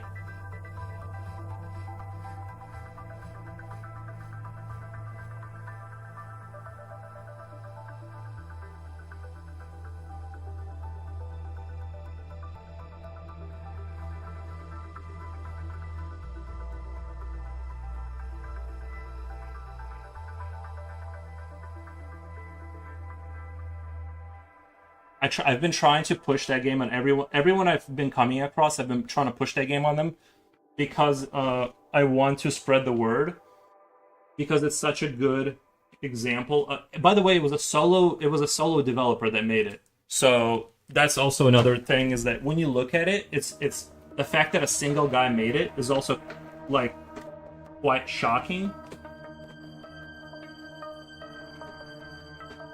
Sorry, I need my little fan on me here.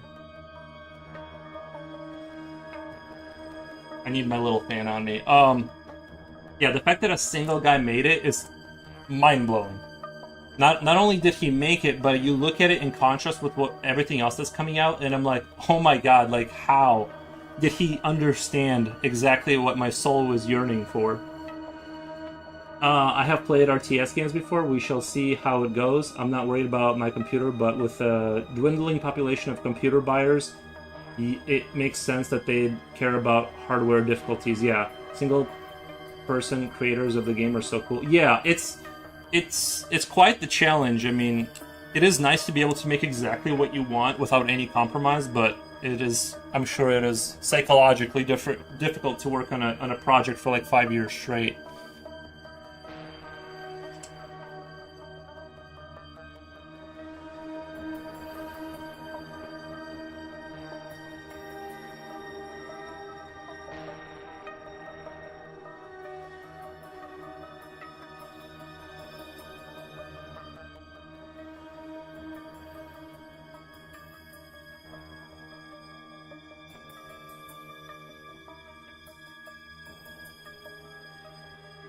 As dedication, yeah.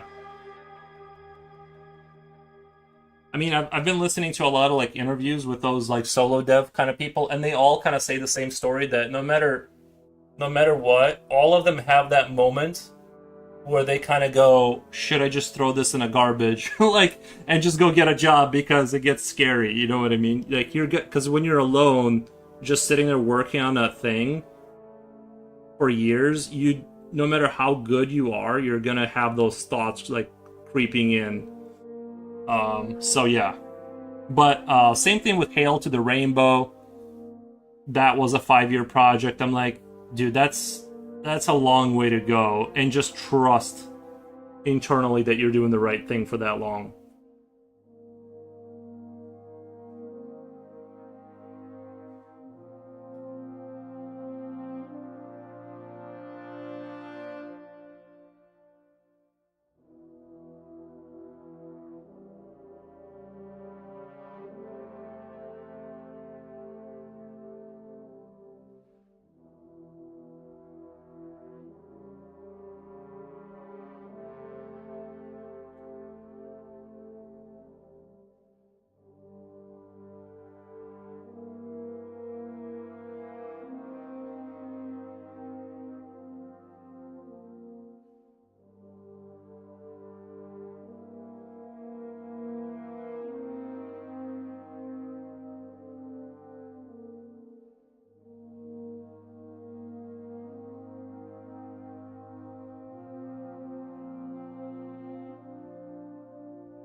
I'm also thinking a little bit right now because it's kind of hard. Like there's a hard light kind of hitting the side of this building, but also maybe leaving a spot on the tree where, because it is a forest, and you can kind of imagine pieces of the light breaking through the on some parts. And since it kind of works so well on the road, that I'm almost considering just kind of doing a little bit of that, just a hint on one of the trees of that kind of same energy.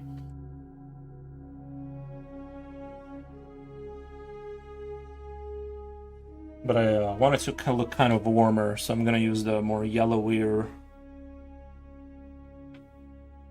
and then I'll dampen down the contrast on that. But I kind of want to, just so I don't forget about that idea, just kind of mark it down for right now.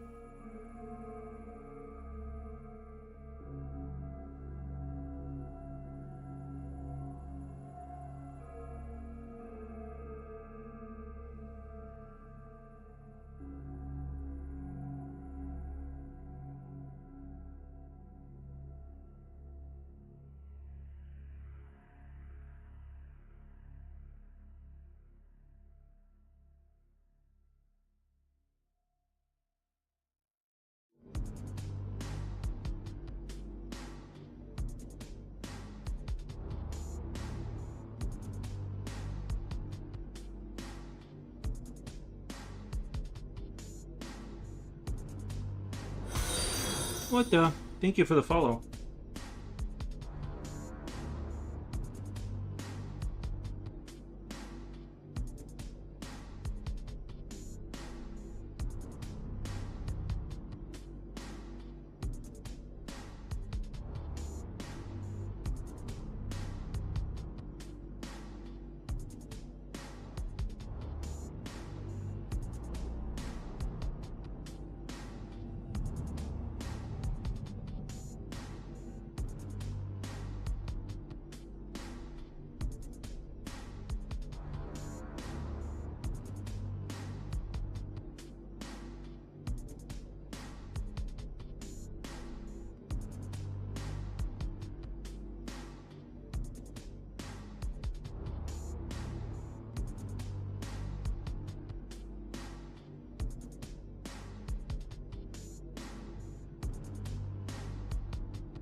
I have to be super, super careful right now. Drawing in the background, like I said before, just holding on to the front contrast and all that good stuff, you know. And it's already kind of dark on the dark end, like it's already kind of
I'm almost tempted to.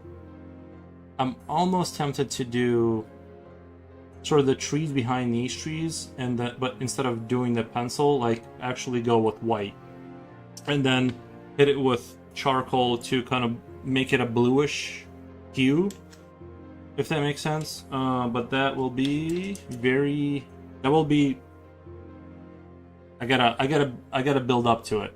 I gotta build up to it because I think, you know, I just gotta be temper my my expectations here at how fast I can go, because you know what I'm saying. Like I'll just draw in spots where that you can see the air through the trees, but just do it in white, and so you assuming that everything between is branches or whatever,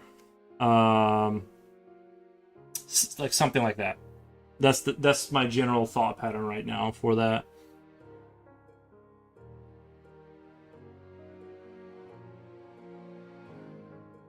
This tree can still be in the forefront a little bit, I think, and we'll do another one down here. We'll do another tree down here.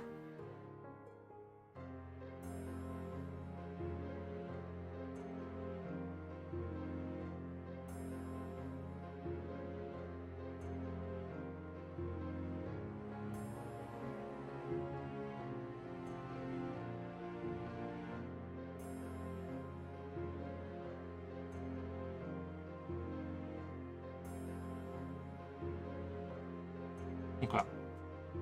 So these ones can still be kind of darker, and then the ones in the back we're going to do opposite light trick, or at least that's what I'm going to attempt to do. The opposite light trick kind of thing. And I definitely have to use my 0.2 for this part. I gotta get real meticulous with it. Just gonna hold on to the, you know, the neatness of how things have to be. I wish my original plan was to like learn to use pastels, and I think I did a good job on the road and stuff like that. A couple things I did really good, but I still don't understand how to do like a full pastel picture. Like my I don't have it.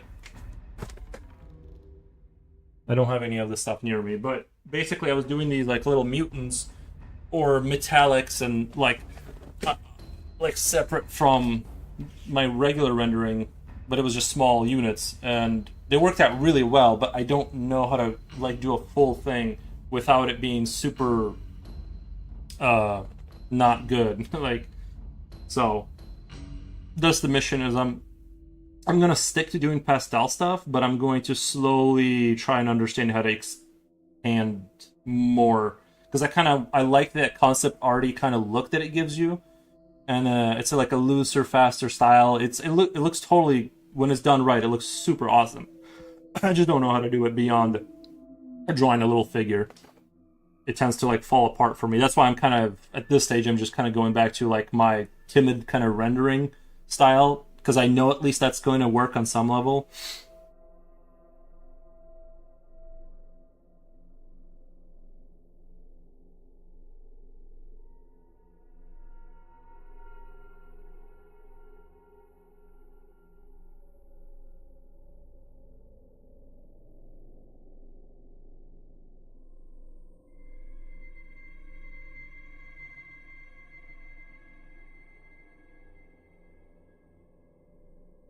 Kumawamu, welcome. Hey, man, how's it going?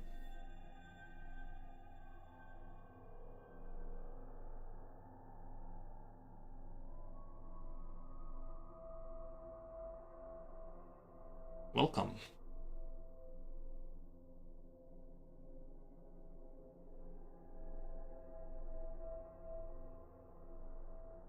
Did the music stop? Oh, it's almost okay. Hold on. We ran out of music.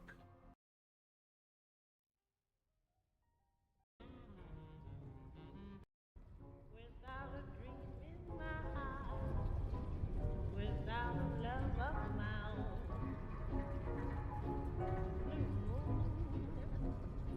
you knew just what I was there for. You heard me say the Okay. someone I really could care for, and then they suddenly appeared before me, the only one my arms will ever hold. I heard somebody whisper, please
would fly like birds on high, then straight to her arms I'd go sailing.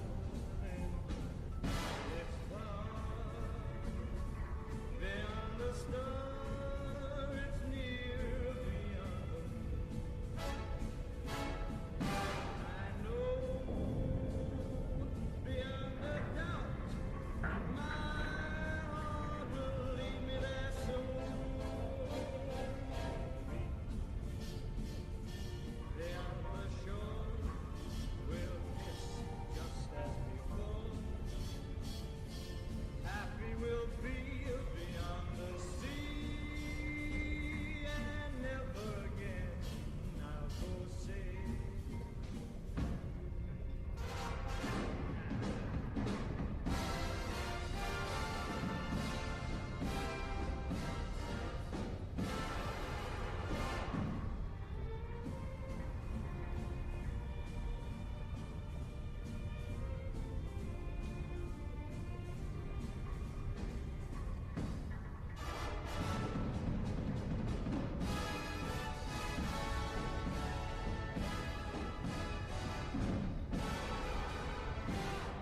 I know beyond a doubt my heart will lead me there soon. We'll meet, I know we'll meet beyond the shore. We'll kiss just as before. Happy we'll be beyond the sea, and never again I'll go sailing. No more sailing. So long sailing. Bye-bye sailing.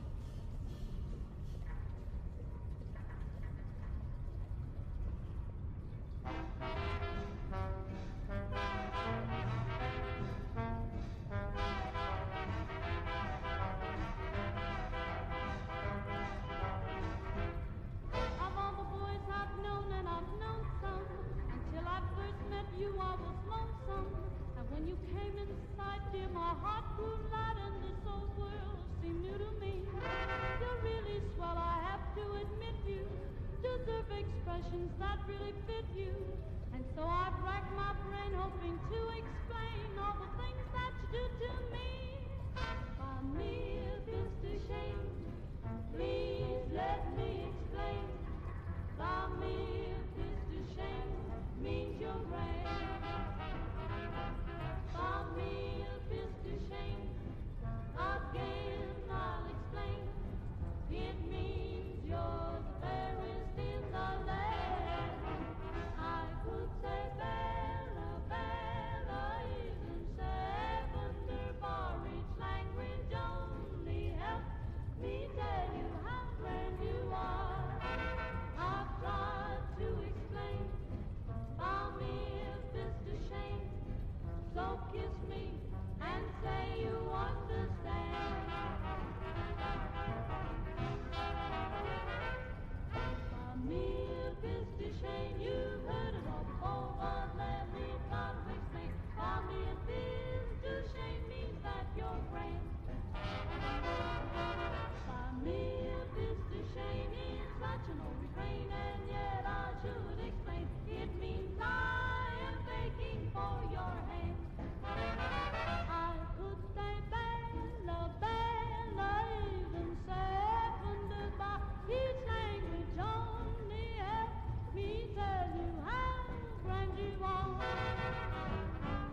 Wait, thank you for the follow.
Living for you, easy living, it's easy to live.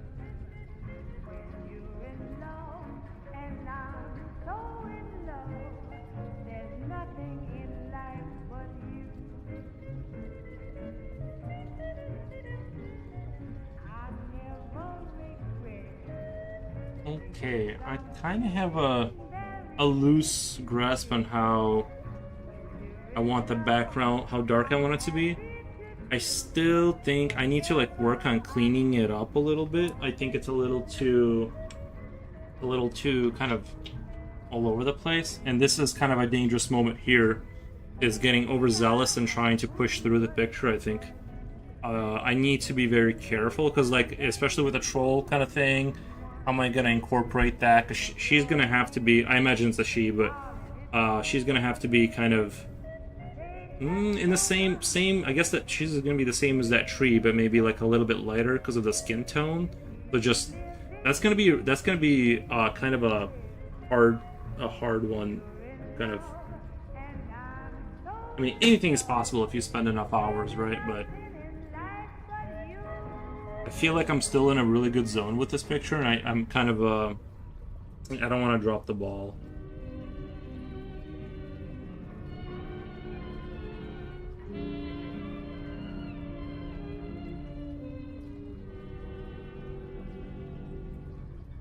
They used to tell me I was building a dream, and so I followed the mark. When there was earth to plow, or guns to bear, I was always there, right on the job. They used to tell me I was building a dream, with peace and glory ahead. Why should I be standing in line, just waiting for breath? Once I built a railroad, I made it run, made it race against time. Once I built a railroad, now it's done. Brother, can you spare a dime? Once I built a tower up to the sun, brick and rivet and lime. Once I built a tower, now it's done. Brother, can you spare a dime? Once in khaki suits, gee, we look swell, full of that Yankee doodly-dum. 500,000 boots went slogging through hell, and I was the kid with the drum. Say, don't you remember, they called me Al, it was Al all the time.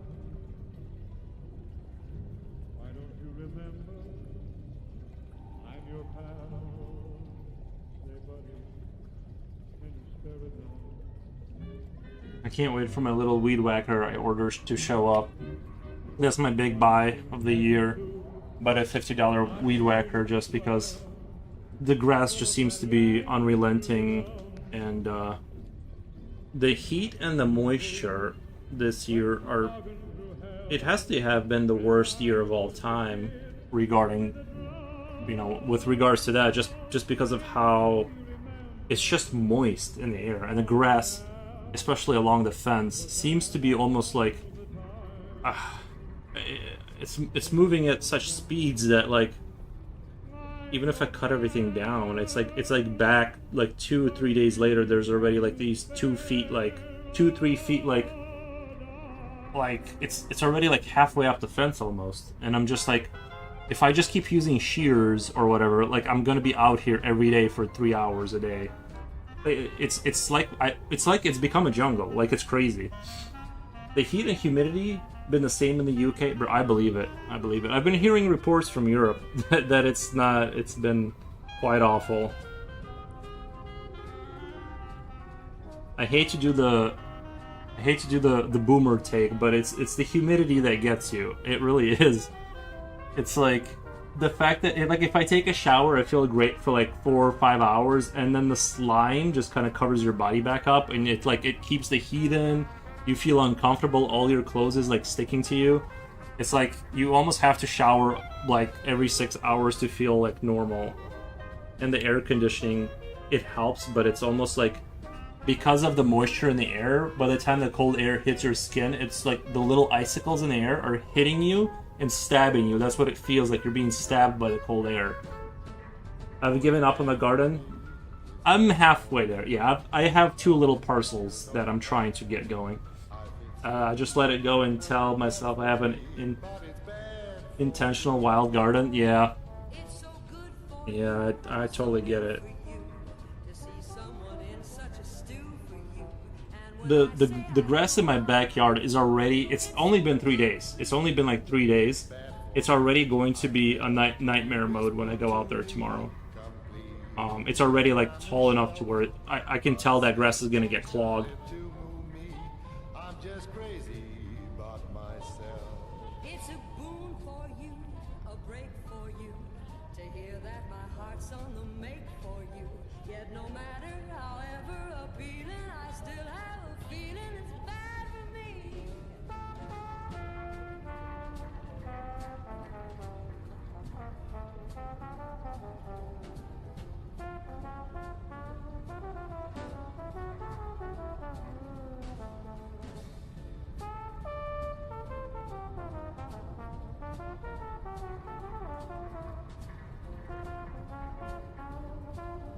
You have some nice wild flowers, so my self-delusion is somewhat legitimate.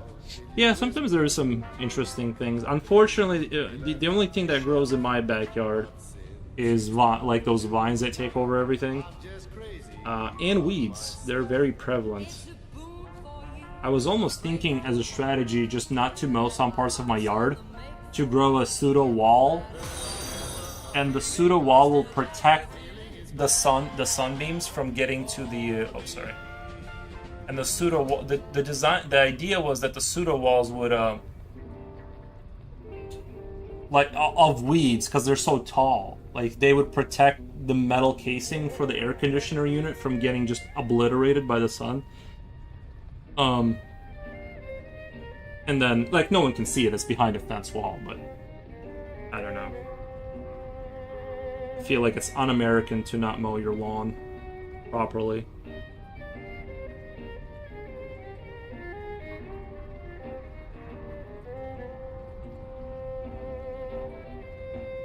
Thank you for the follow, by the way.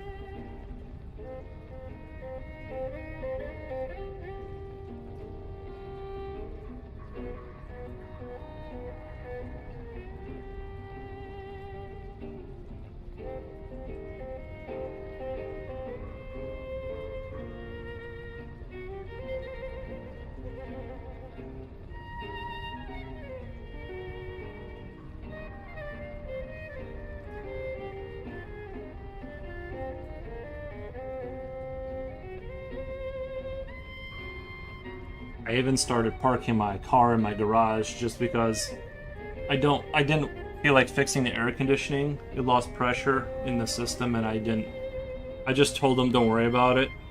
And now at least the car, when it's in the garage, even on a hot day, it kind of starts out as not too brutal for a little bit. So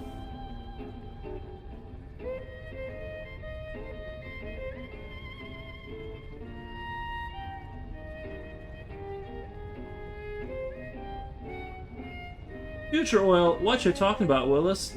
Just just life, just like the most like adulting kind of conversation ever about grass and the heat. I'm turning into an old complaint. Like my whole being is slowly turned into like I have like the spirit of an old man. It's just every stream I just talk about the weather and how hot it is.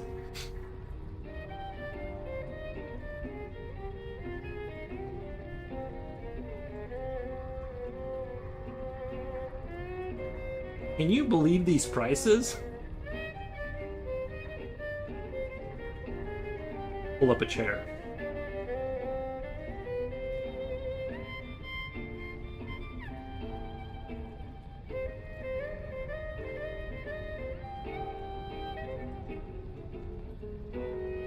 In this economy? Yeah.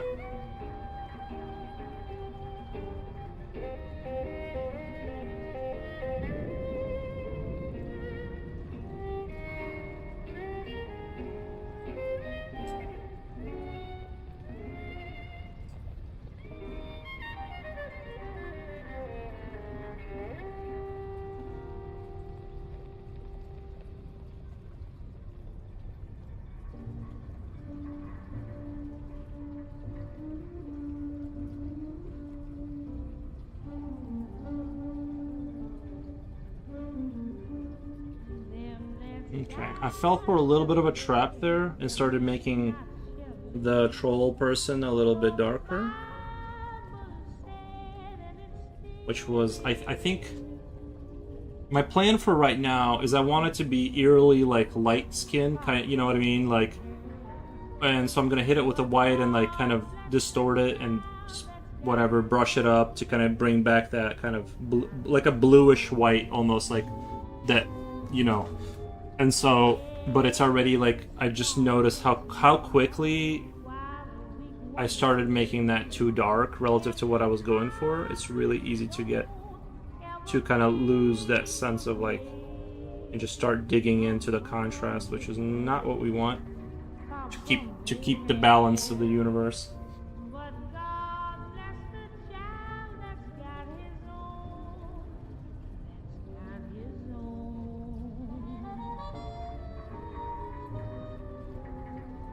Money, you got lots of friends crowding round the door. When you're gone and spending it. You know, I notice every time I draw like a house, this kind of like rustic, kind of cute, charming house, I do have a tendency to enjoy putting like large, overly tall figures in the background, looming, kind of like add that horror element. I did that on my winter one with the like the little what is it, like a little cottage kind of thing in the winter, and then there was like, you can barely notice it, but there's a really, really tall figure standing in the forest, and I really like that kind of energy.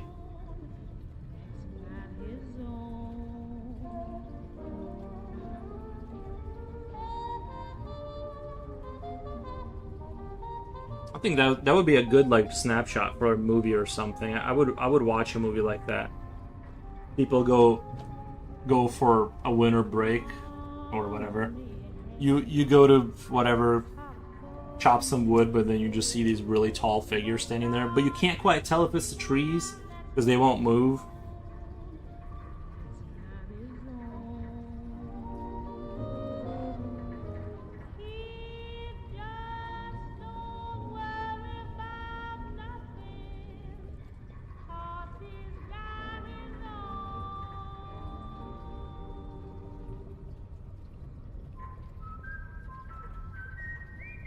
Just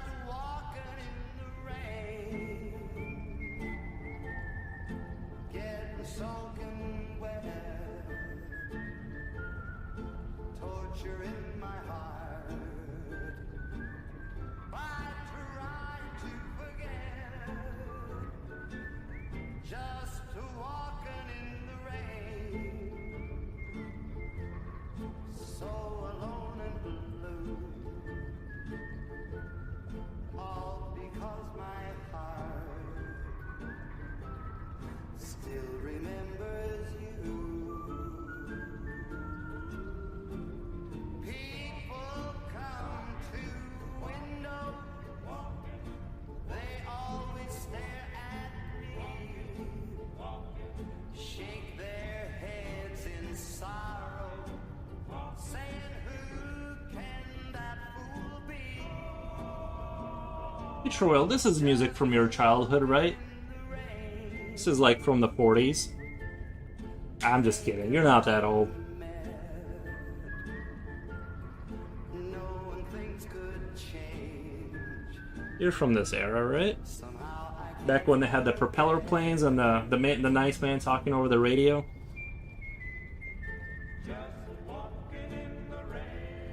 Sorry, I just couldn't hold that. I couldn't hold all that inside. It had to come out.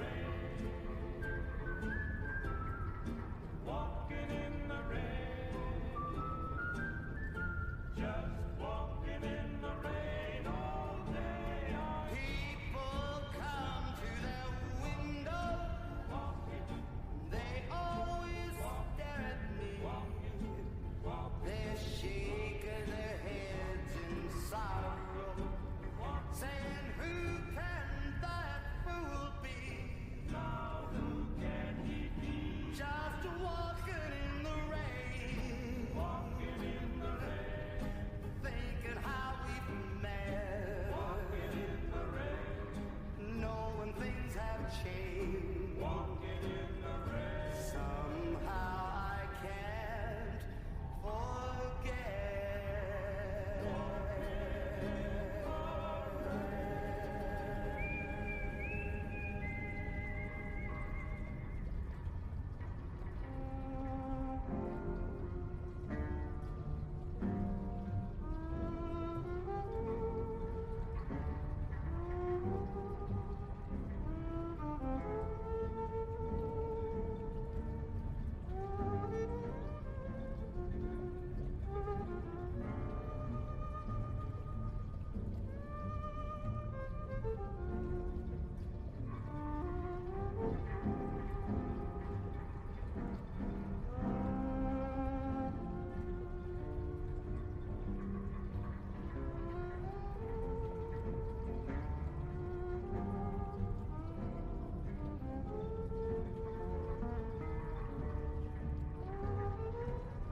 I'm old enough to remember Saturday morning cartoons. Well, I mean, I kind of remember that, but it was the Soviet version. The much grimmer version of that scenario.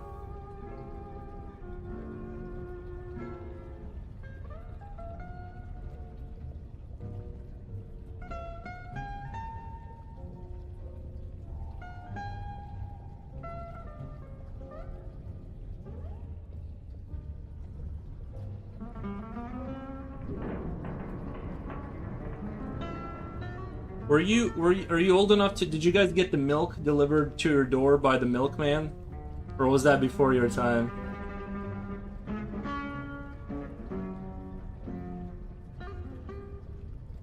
And that's back when milk was milk, too.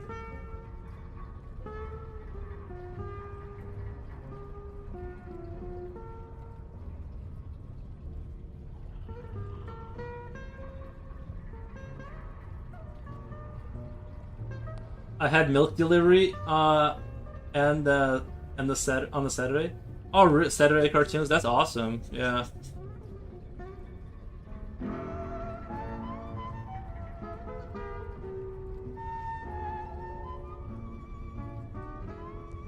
There was even shops on it. There was even shops. No Amazon. Yeah. Oh my God. Yeah. Isn't that crazy? How the entire like sort of infrastructure for shopping suddenly had no reason to exist once. Wait, you guys have Amazon, or is it like for some reason I guess that makes sense that you would, but I assumed like England and Europe had their own versions of like Amazon or something, like some kind of something. I'm surprised you guys let them in there. Like, to be honest, I'm surprised, like, with how strict like European laws are about like everything. I'm surprised you guys let literally Satan inside of your house. Just kidding. Just kidding. Jeff Bezos, I wanna ride on that rock. I gotta take it easy with Jeff Bezos. I want a free rocket ride to the moon one day. So I gotta take it easy on bashing Amazon. Milkman days. That was probably 1950s when my dad was a baby. Oh, okay. Amazon was English originally. Interesting. Like the company or Jeff Bezos? Like, is he from England origin?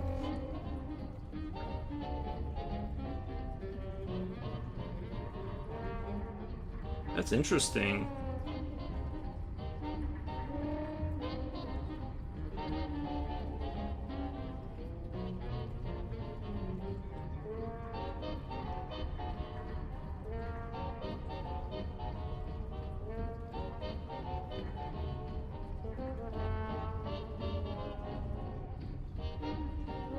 Bezos sold books from his house via his website.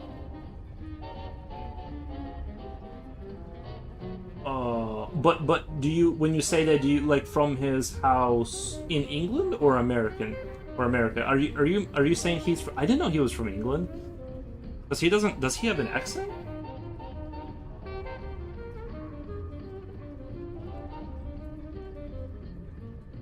Well, that's a piece of lore that's unlocked. Easy. Really? I didn't know that at all.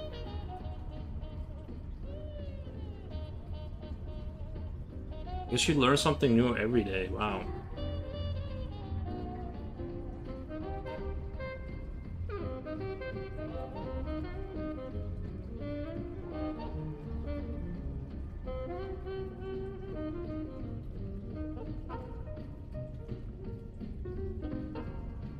Sorry, I was wrong. Oh, I thought you were apologizing for being English. I'm like, no worries. You don't have to apologize for that. No, I'm just kidding. I'm thinking of someone else. Oh, gotcha. I know Elon Musk is like a South African or something. Like, he's from South Africa. So, a lot of these cats are from somewhere else.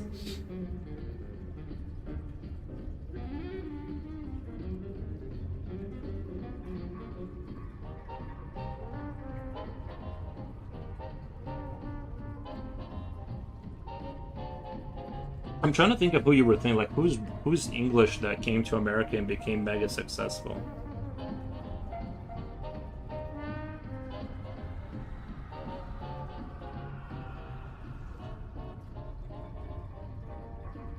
It is crazy though that like the new flex isn't even yachts. It's literally launching rockets into that. Like if you're not, oh, Richard Branson, that's yes. Is he still alive? You know, I always get him confused with the McAfee guy. They kind of have a similar like face.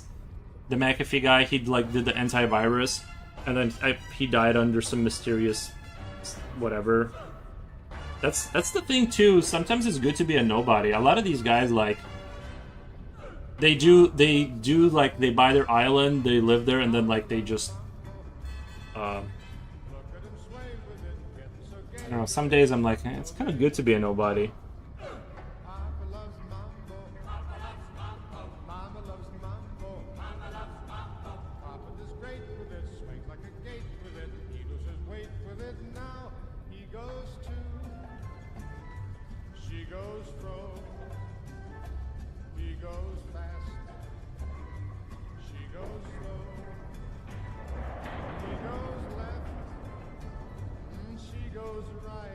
Trillionaire swag is rockets and AI servers that consume all our natural resources. Papa loves mambo. Mama loves mambo. Yeah, that's not entirely untrue. I mean, it's like that is kind of what's happening. There were some really sad stories. Some dude donated his family's land for a park. He like basically sold it to their local government or whatever, to their jurisdiction for like a what's the word for like $10. It's like a formality or whatever, and they turned around and sold it to an AI company for 10 mil. They're just like, nope, no parks here. Moving on, nothing to see. That's crazy though that he thought he could like trust them even for like 2 seconds. The local government is like, yeah. There's some story going like that going around. He goes fast. She goes slow. He goes left. She goes right.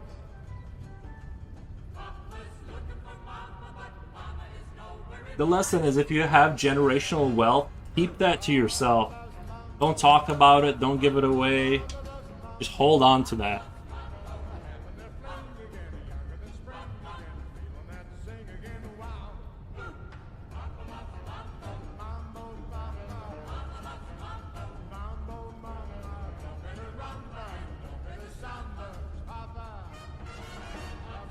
It is a little bit discouraging when you see somebody like out of the goodness of their heart doing the right thing for the community. Like, right, like, I'm sure he's like an old guy. He probably doesn't have anyone to really give that inheritance to anyway. So instead of it going through like a legal rigmarole for years, he is just like, let me give it back to the people. I have nothing to gain here. And they're like, we know what to do with that land. Imagine, imagine this forest buzzing with the hum of the servers. This lake, dry.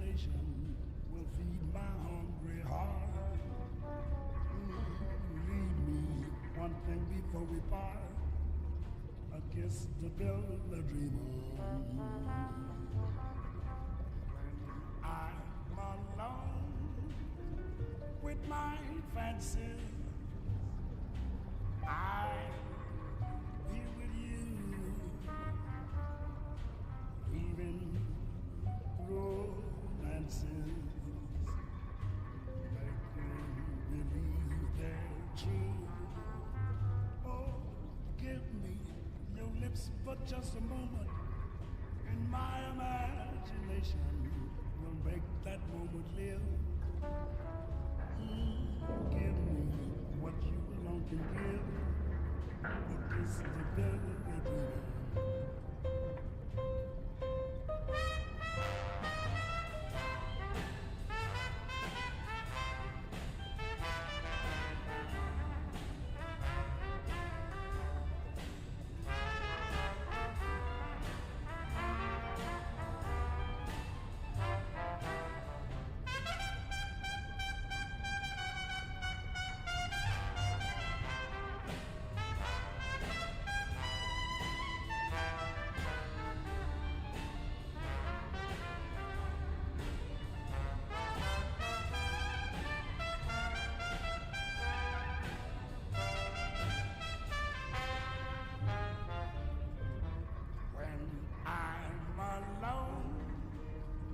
With my fancy,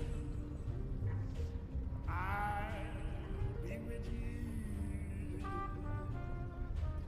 Even romances make you believe. So a YouTuber was live streaming painting nice guy. I poked fun at him. It was cool, but he talked me into sending him my little head painting. He says, I hope you're ready for some critiques. That's what I get for... Oh.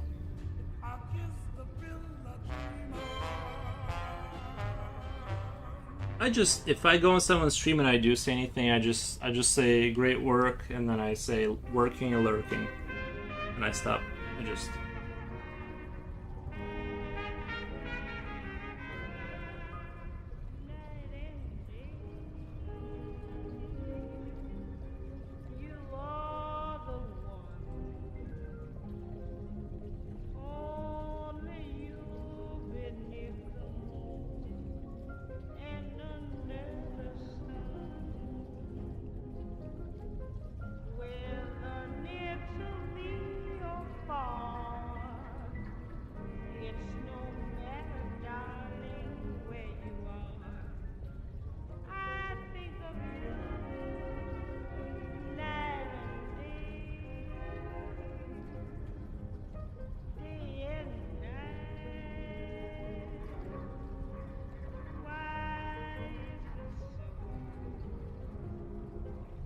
See, I'm at 3 hours. Guys, let me do a small intermission, a small 5-minute intermission. I'm gonna get a drink of water, do a bathroom break, look at my phone for a couple of minutes, and I'll be right back.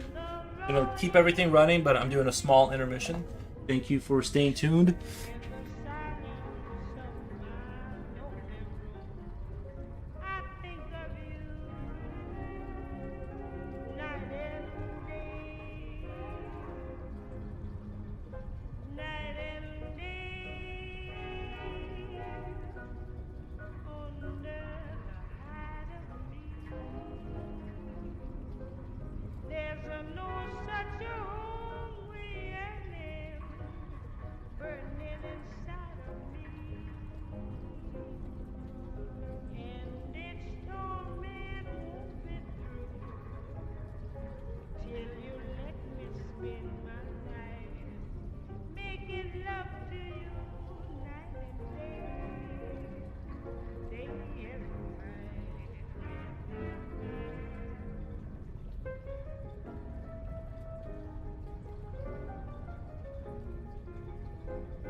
They try to tell us we're too young to really be in love. They say that love's a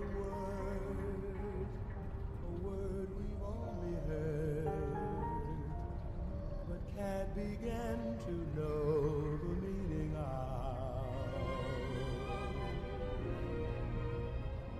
And yet we're not too young to know this love will last, though years may go. And then someday they may recall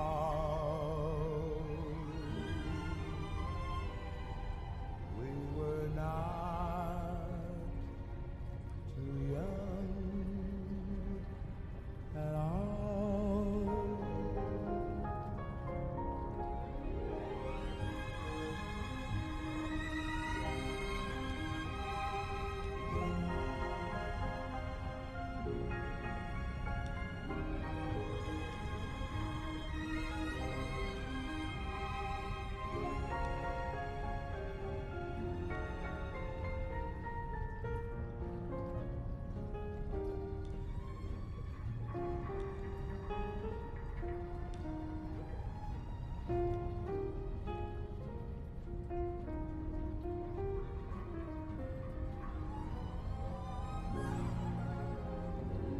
And yet we're not too young to know this love will last, though years may go. And then someday they may recall we were not too young at all.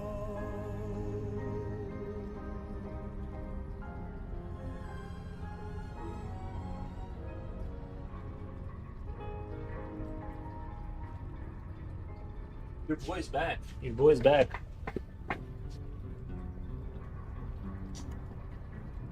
Alrighty. Now where were we?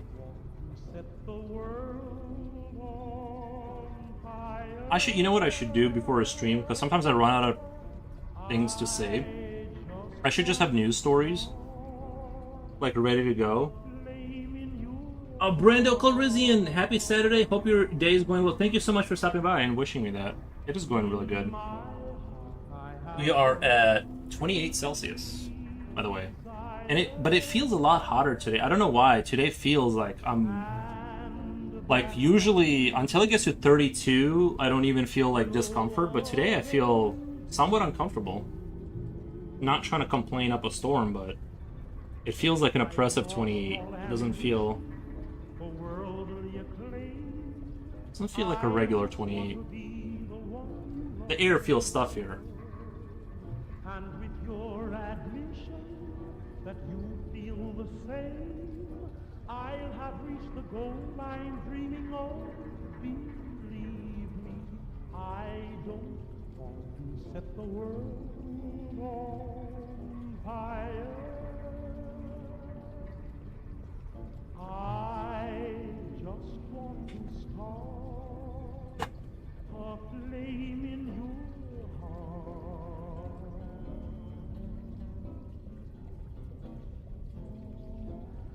I don't want to set the world on fire, honey.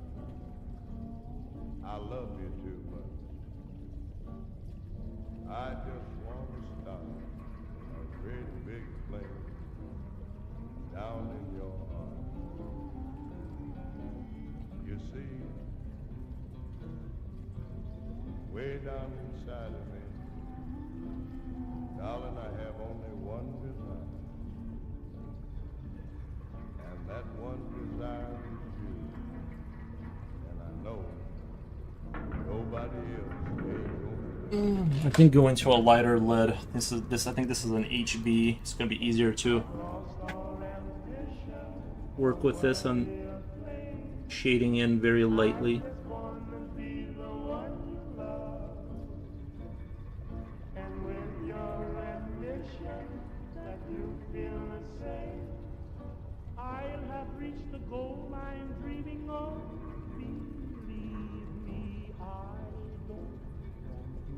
The world on fire. I just want to start a flame in your heart.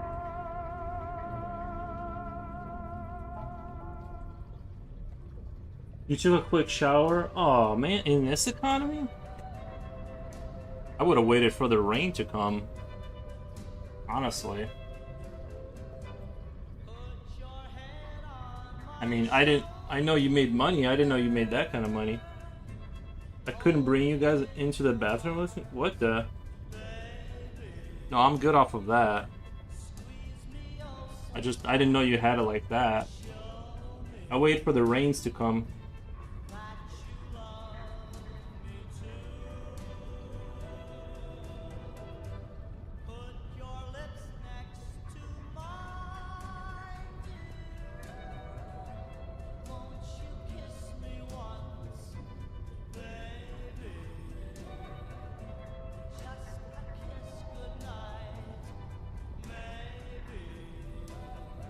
I feel like you're being a little selfish too. Those data centers need that water too, you know? Showering in the backyard could be more expensive after cops get called? Oh, there is that part, yeah.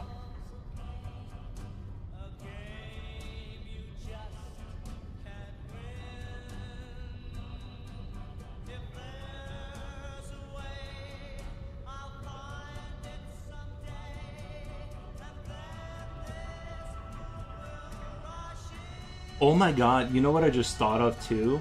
If they legally deem AI as a sentient being one day, then when you use water, you're like literally, you're infringing on the right for it to exist in a certain sense, right? If it's a living being, then taking water away from a data center, you're killing you're killing a real being at that point, legally speaking, in legal terms.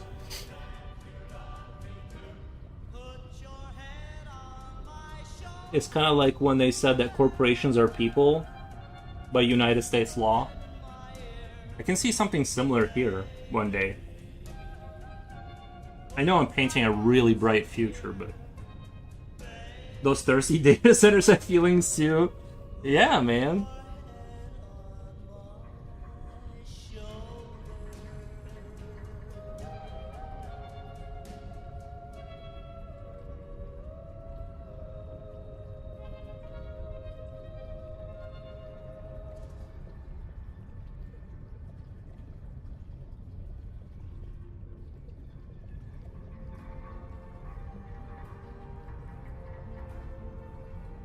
I see trees of green, red roses too. I see them bloom for me and you, and I think to myself, what a wonderful world.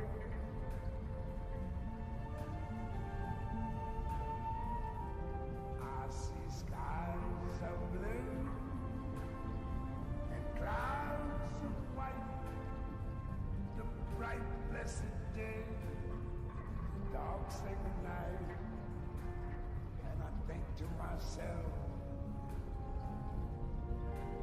what a wonderful world.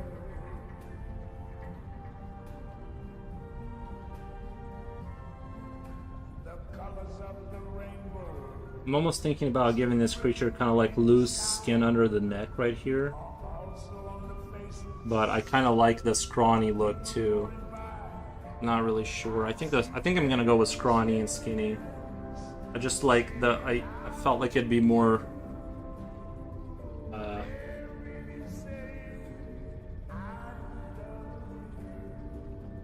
hear babies cry. I watch them grow.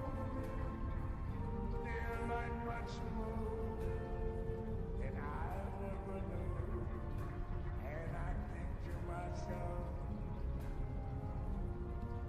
what a wonderful world. Yes, I think to myself, what a wonderful world.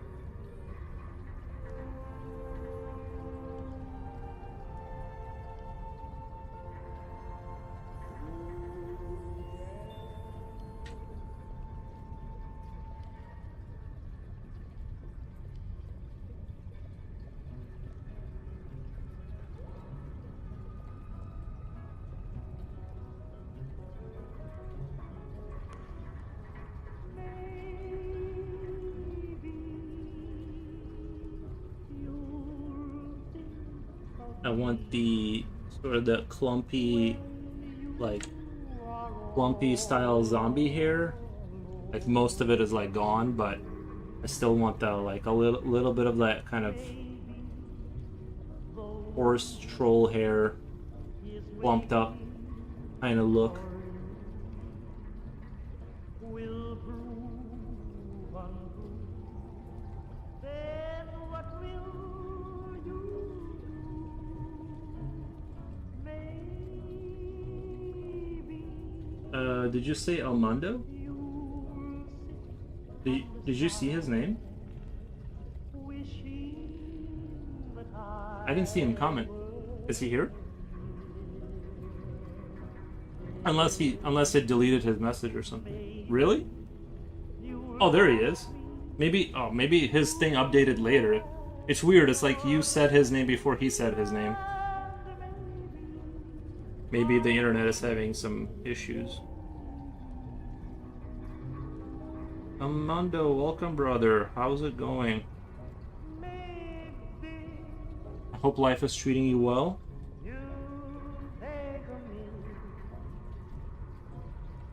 when you are all alone.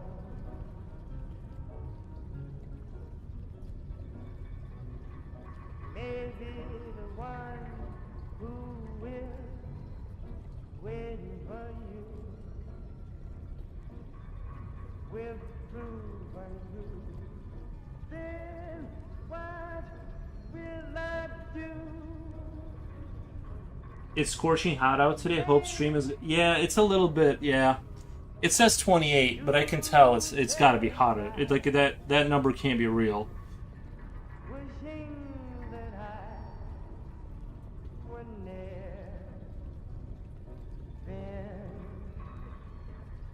I'm even developing like a tinge of a headache from how hot it is. You're working, buddy? All right. Well, I hope work goes smoothly.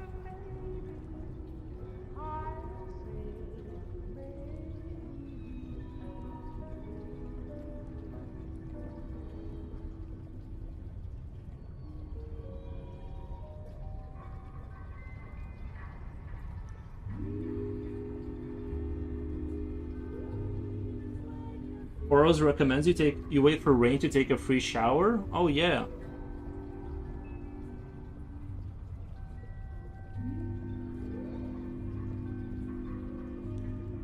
We want to be responsible custodians of the earth.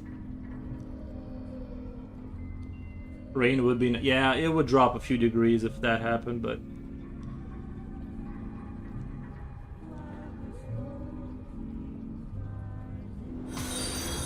what? Well, thank you for the follow. See, we have people who agree with what I say.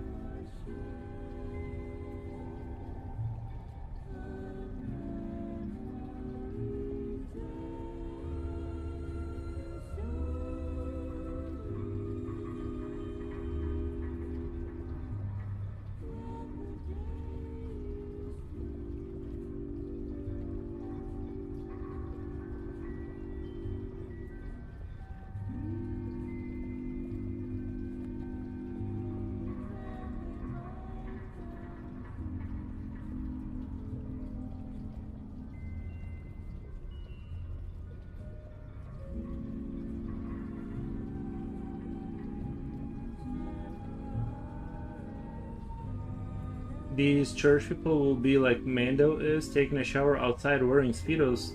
Somebody call the authorities? Yeah, don't actually do that unless you have enough land.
Thank you for the follow.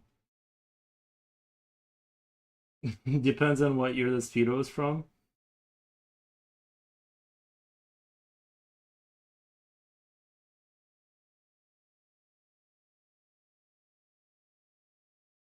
Oh, we ran out of music. Look at that.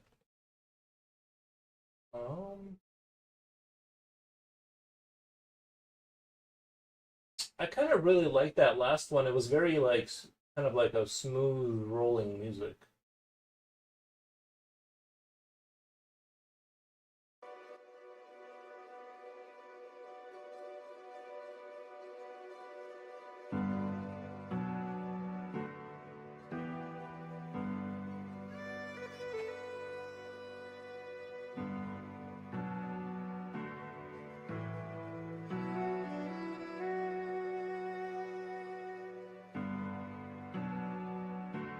(1971).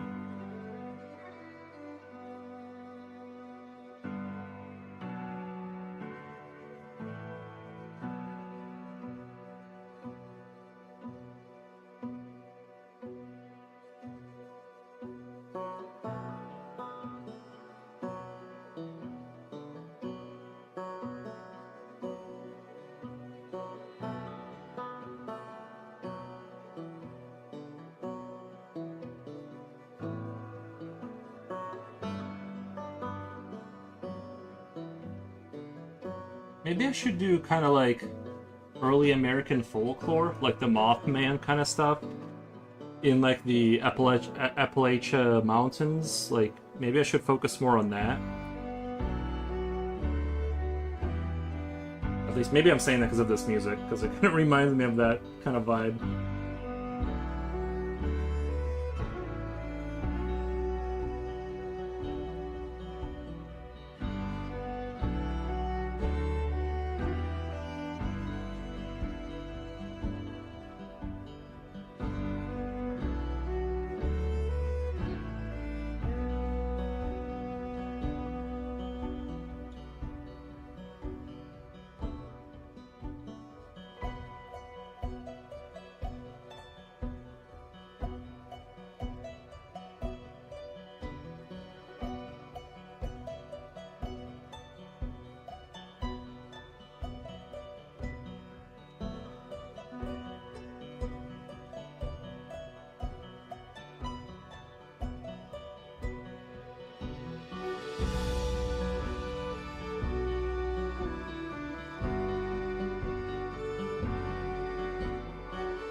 Attack on 310-4, Triton.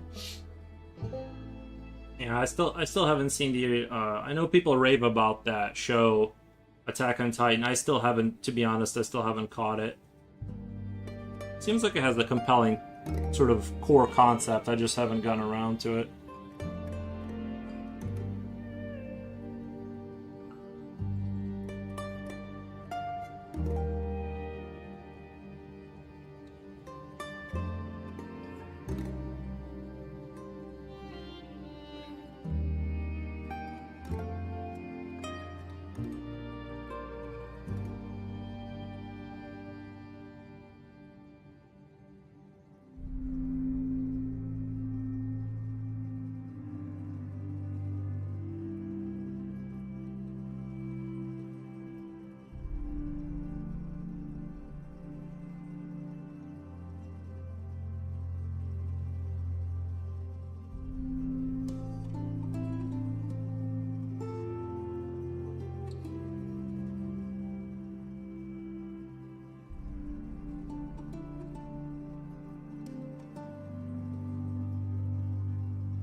Meter, scale marker.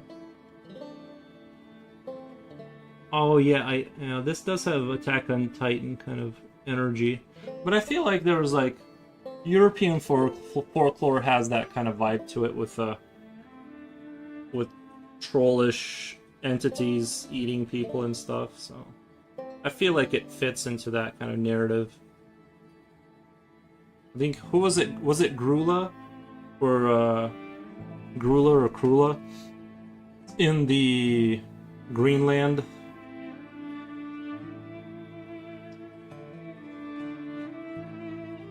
Gonna wait for it to be on Netflix, yeah.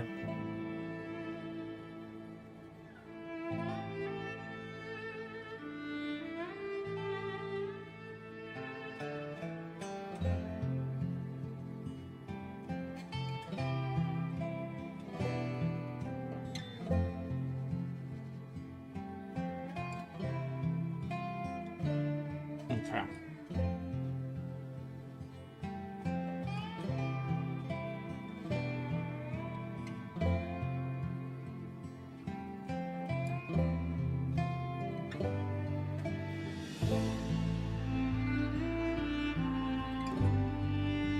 I'm gonna try, and as I keep going and kind of rendering this scene out, I'm gonna try and hide her a little bit better than this. Like, she's not gonna be as prevalent, or that at the end of it all. Like, but that's the goal, is to like work her into the background, but you can still see her. But it's not quite as she's not too far away from where she needs to be.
You know what the craziest thing ever is? Is the whole American Appalachian Mountains. The fact that like they haven't been taken over by like wealthy people. Not saying there's not any, but it's generally like a super poor part of America, like beyond comprehension. And they have the most shockingly beautiful nature you've ever seen anywhere on Earth. Like the mountains and everything, like it like doesn't make any sense that land hasn't been completely taken over by like and bought out. And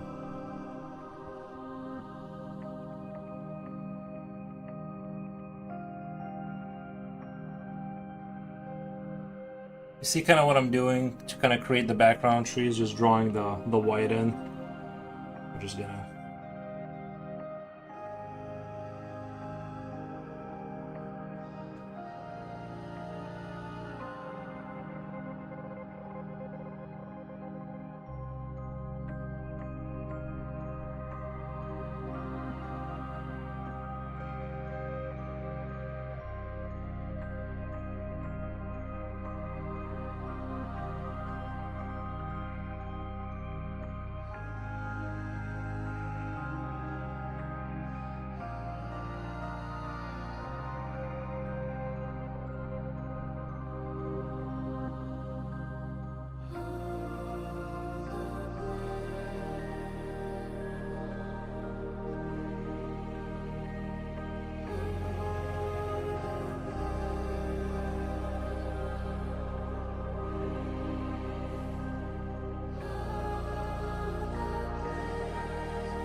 The other note I want to point out is how crazy good the music was in Far Cry. This is from Far Cry, a game that was considered like a low tier or whatever adventure game.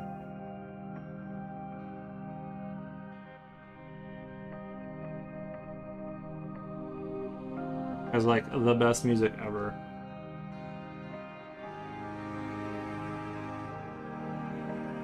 I think it's good.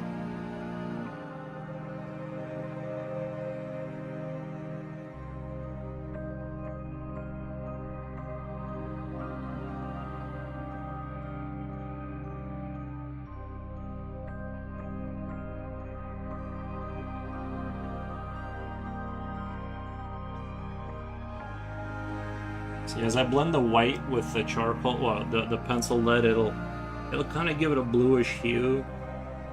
I think that's going to be very appropriate for the troll skin.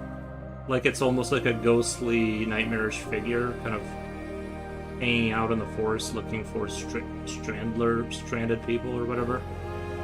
I mean, it doesn't have to be that dark, but that's where I'm going with it.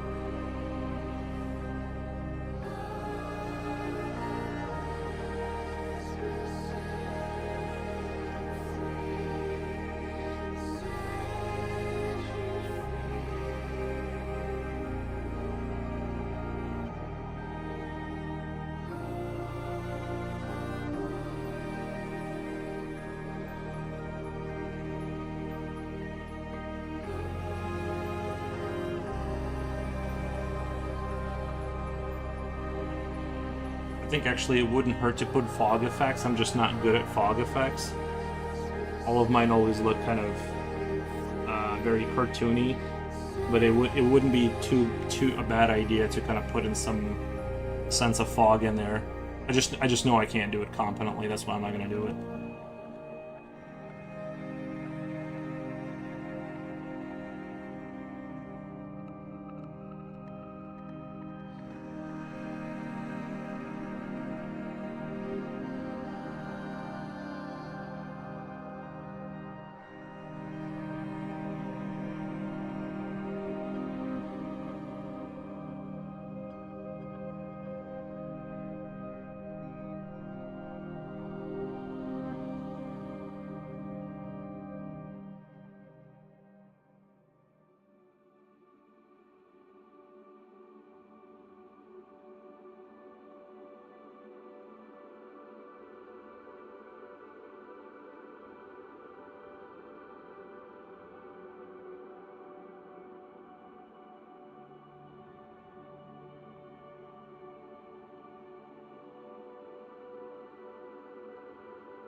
I think she's almost like at this point I would say she's too prevalent.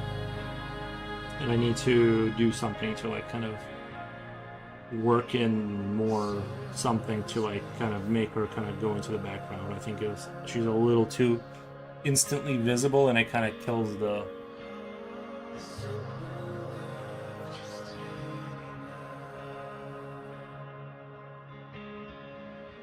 it doesn't like kill the vibe, but it's a little bit too on the heavy side right now. With I think, right? Or am I maybe I need like to come back to it too and just kind of have a fresh eye on it.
ordered more. I have, thank God, I have one more B4, and I think I got more coming of the Mitsubishi pencils because they're just such a great pencil that I've been using them almost exclusively for my heavier lines for the. Yeah, I can't believe. I mean, I ran through them pretty quick.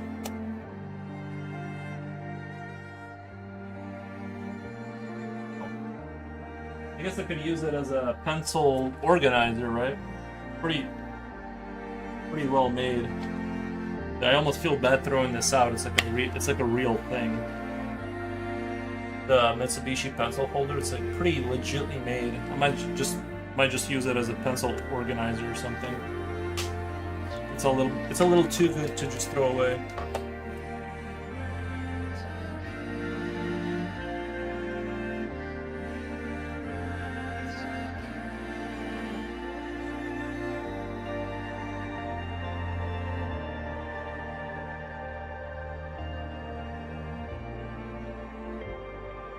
Looks sick, doesn't it? Yeah, it's very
How'd you get that? But yeah, greatest pencil. I ordered a Mitsubishi. It's just like how they came. It was like 20 pencils, or like they were pretty expensive. I remember, but they weren't that expensive. But that's just how the pencils came when I ordered them. But there's like a specific thing I had to type in, like, because now they don't sell them in this case anymore. That's why I don't want to throw it away, because it's like it's kind of like an exclusive thing. But yeah, that's just how they came when I ordered them. But but you gotta like, I gotta find the same link to the same thing, because last time I was looking for that same case, but they had the 20 pencils, but just without it. Maybe they realized it was a little too good of a deal. I don't know. Because you really don't see stuff like that anymore, where your thing comes in like a really, really nice packaging. It almost, like, you know what I mean? It almost changes your perception of how good the pencil is, because it's like, well, if they care that much about the case, clearly they're bonkers. Like, I'm in for a ride with these pencils.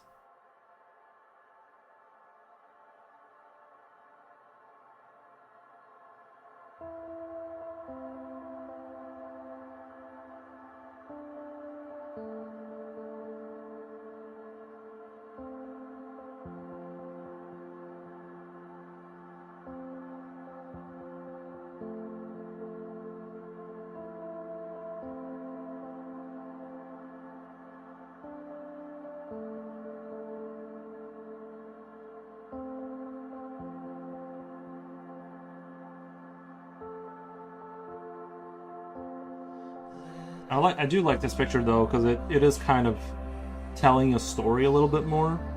So I do like how that turned out. I didn't even have that intention, but with the whole adding a creature in the back, it definitely sells a whole sense of a story there.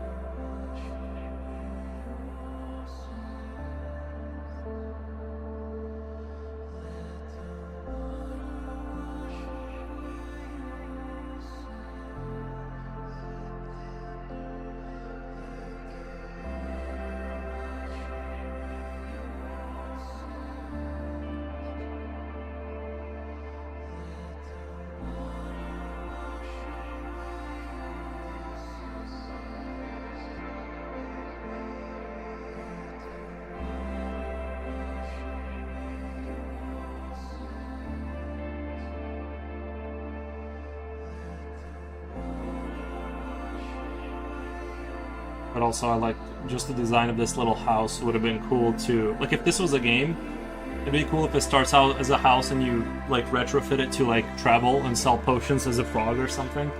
I can already see all that happening.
I was thinking of putting like a little bit of the tree, what do you call it, the roots kind of going down this mound, but yeah, I don't know, maybe a hint of it, but it's already like getting kind of busy up there.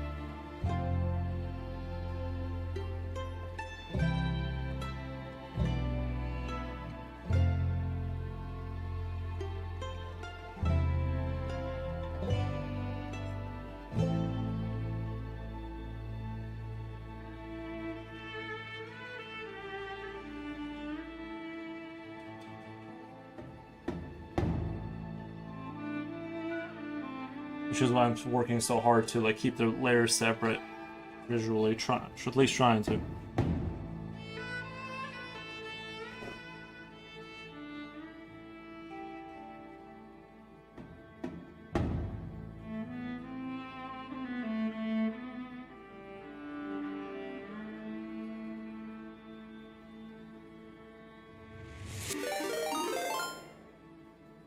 Oh my god. Oh my god, my chat is not working again. I just noticed that it's doing that thing, or is it working? Let me close it out and open it back up. Man, sometimes the chat, just technical issues, man, lately. Thank you so much for the raid. Pew pew pew pew pew pew pew pew. Sorry, I don't have an air horn sound, so. Up higher, how's it going, Voros? Welcome. We hope you have a great. If you want, yeah, if you want to drop your socials or whatever you want to do, feel free. But I hope your stream was great.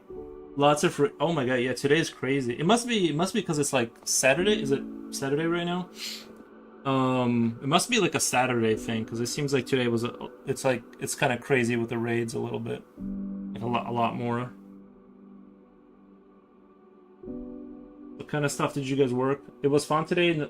No socials other than Twitch. Nice, nice, very cool. What all did you guys work on over there?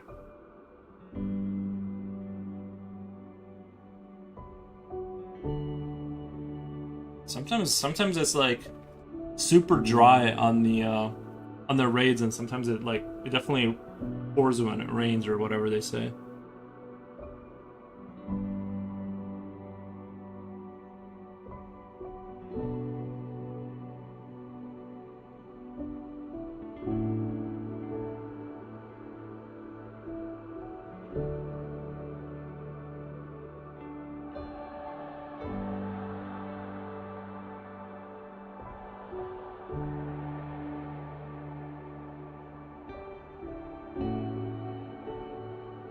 Super Mario Sunshine and Street Fighter 6 earlier was working on some sketches. Nice.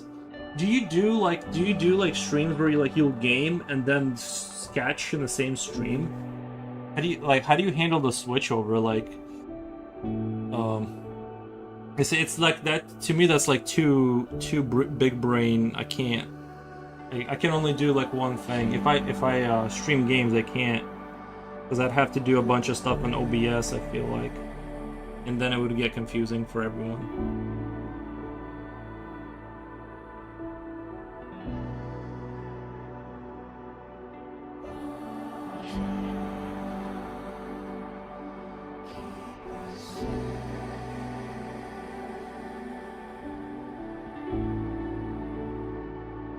In my OBS, I have different scenes that each is set up for a single. Oh, that's right. You can break it down that way.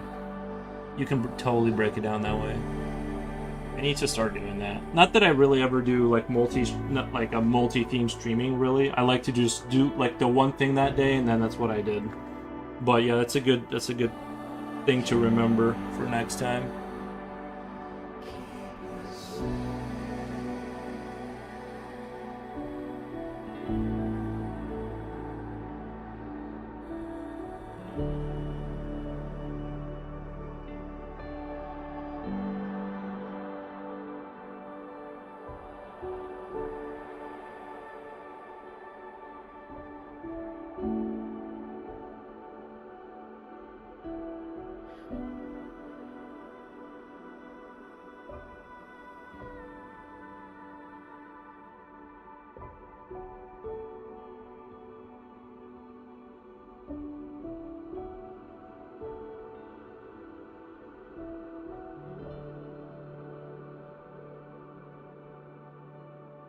Like I took Brittany's art Sims and sketch idea to play Sims and sketch and have each scene swap depending if you want either one on the screen. Predominant. Really? Wait, what? You can you have like two streams up and then people can switch.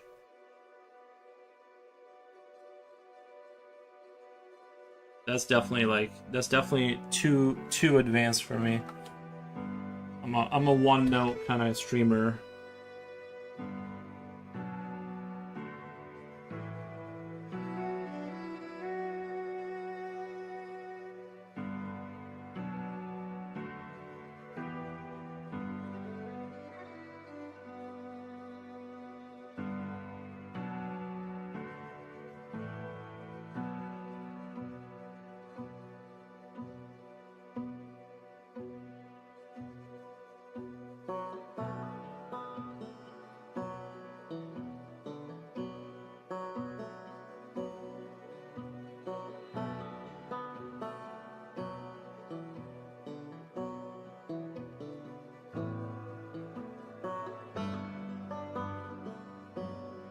like the way that light is hitting the side of that kind of like rock thing.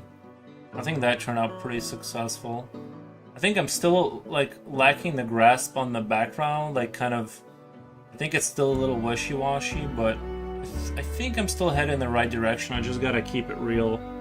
I just gotta keep it real steady and just kind of. There's like things are either gonna look better or worse with very little change.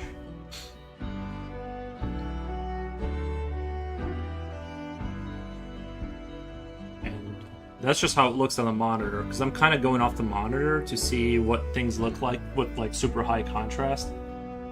And so the way it's going to reflect on the... Usually it looks pretty good. Like when I throw it into Krita after all of this and kind of up the contrast a little bit, it looks pretty good. It doesn't look like, whoa, I wasn't expecting it to look like this. It tends to kind of be where I want it to. So I'm not too worried, but...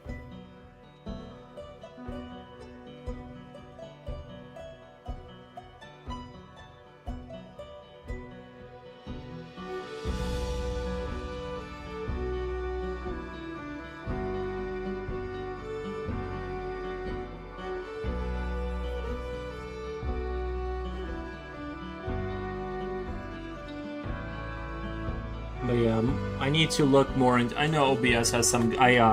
one day I finally looked up stuff for my microphone, and I kind of blocked the outside sounds from coming into the microphone, and that I think made everything a lot better. I think, in terms of sound quality, because it just dampened out a lot of the unnecessary sounds coming in.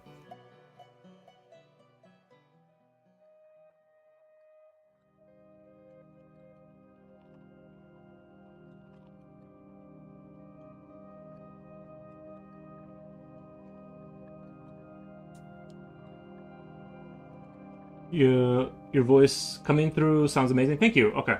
Yeah, I did a little bit of adjusting one day, like just to kind of not so much make my voice sound better, but more have it be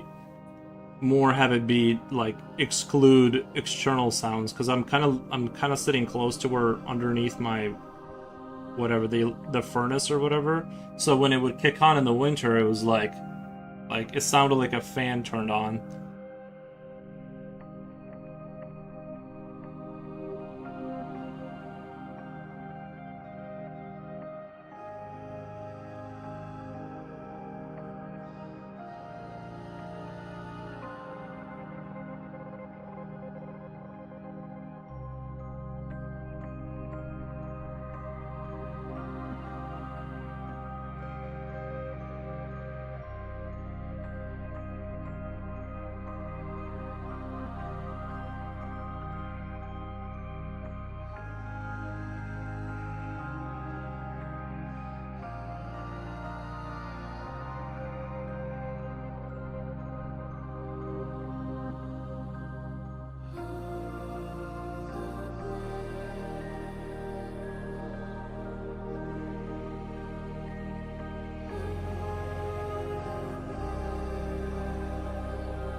I have that problem with my mounted AC unit. Yeah.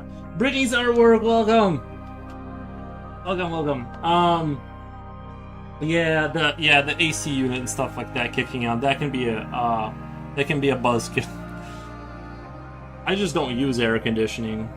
Well, outside of the dog situation, but that's in my room and you can't hear it. But if I was in there, that would be a situation. Hi, Flynn. Thank you, Brittany's artwork. Thank you.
Runner Bean, welcome, man.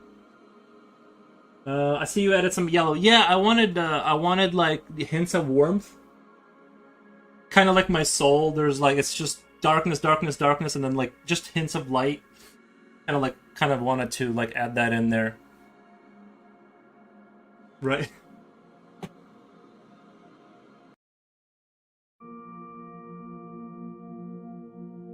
It's a self-portrait now. Yeah, isn't it? Aren't they all? Aren't they all?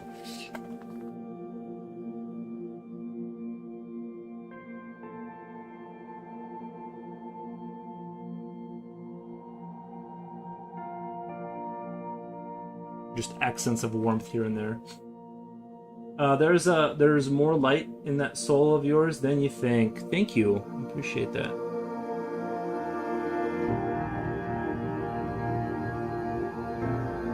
Turning that really loud there for some.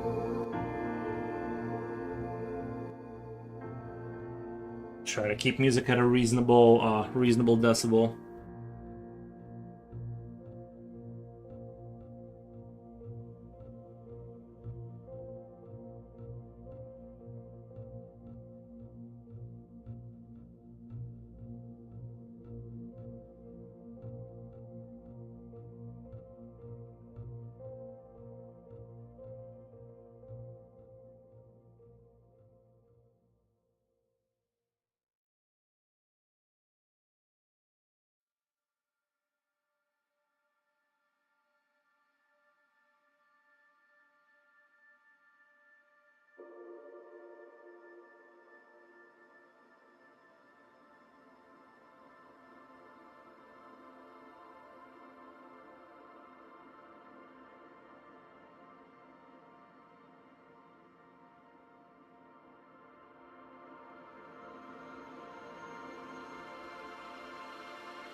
um,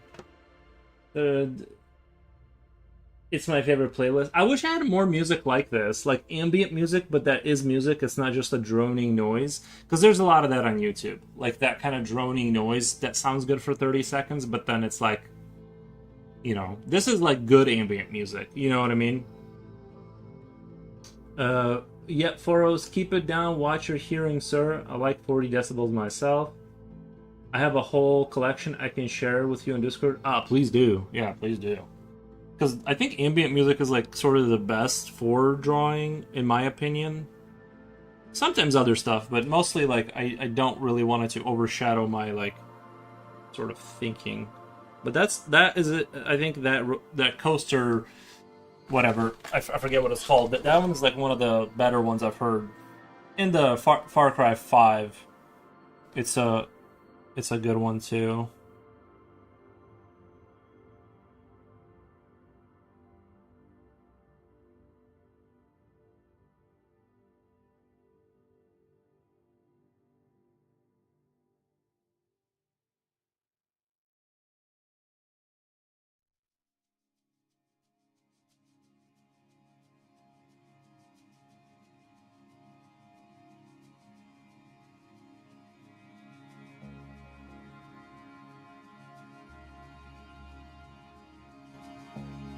Sorry, I turned it down just a little bit. Now I can't hear it at all.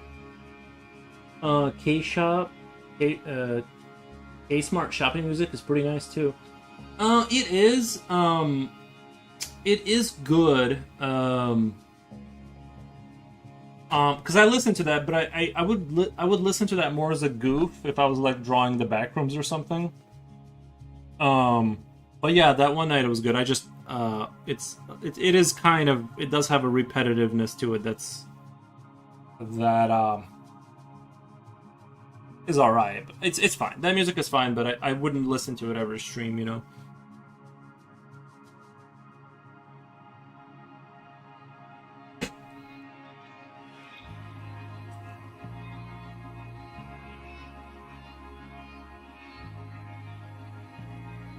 Yeah, but this is definitely one of my more favorite ambient tracks. And the Metal Garden.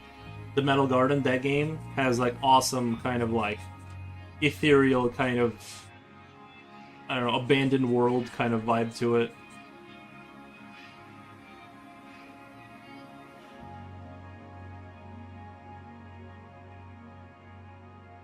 I hate when they put in the they put like nature sounds in the background or something, or like something from the game, and I'm like, no.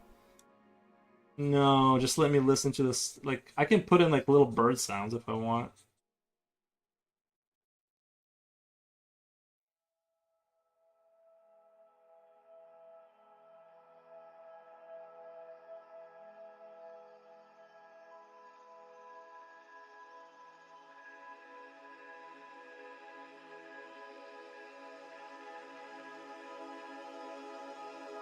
Okay, I'm not even sure if I'm going in the right direction, but I want to add a little bit of like this atmospheric like lightness to the edge of this. I think it'll help with separating things a little bit more. Like I do ultimately, I kind of want to darken in the background a little bit more, right? I want it to be a little bit darker. But at the same time, I was looking at this video. It was like this cyberpunkish kind of like video where it's like pure darkness world and a spaceship flying through it. And if you actually look at the background, it's quite not dark. Like even though this, like you think of it, it tricks you into thinking you're in a pitch black world, but actually like everything that is far away is actually, because of the atmosphere and the lights and stuff like that, it's actually quite not dark. And I'm like, it's kind of hard to replicate that because it's clearly a forest, and a forest they're not bright back there, right? But they're, at the same time, if I keep darkening that in, the forefront we're gonna lose we're gonna lose this, and I don't want to lose that what we're looking at here. Right now it's perfect in terms of like how much I want to be able to see it. Like I don't want there to be seeing struggle. And maybe that's just a competence issue. I just don't know how to do that yet. Like I keep trying. It just keeps like at a certain point it kind of like starts to fall apart a little bit. But I'm gonna do stuff until I feel like it's getting to the point where the doing is getting worse for the overall perspective, and then I'm gonna call it done. I'm gonna tap out. But right now I'm still in like very good spirits about this picture. I think sometimes too is coming back with a fresh eye is like a super good idea.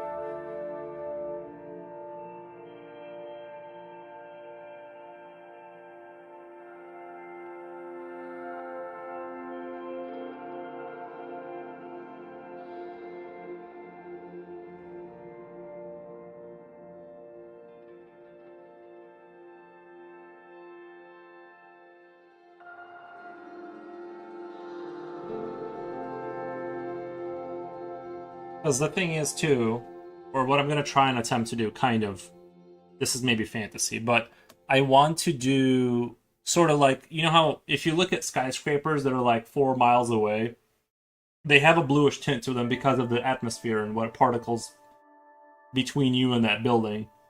So things that tend to be further away are less warm, and things that are warmer, they tend to be close. So that's a thing, and so we'll try to keep that keep that in mind as I make things worse.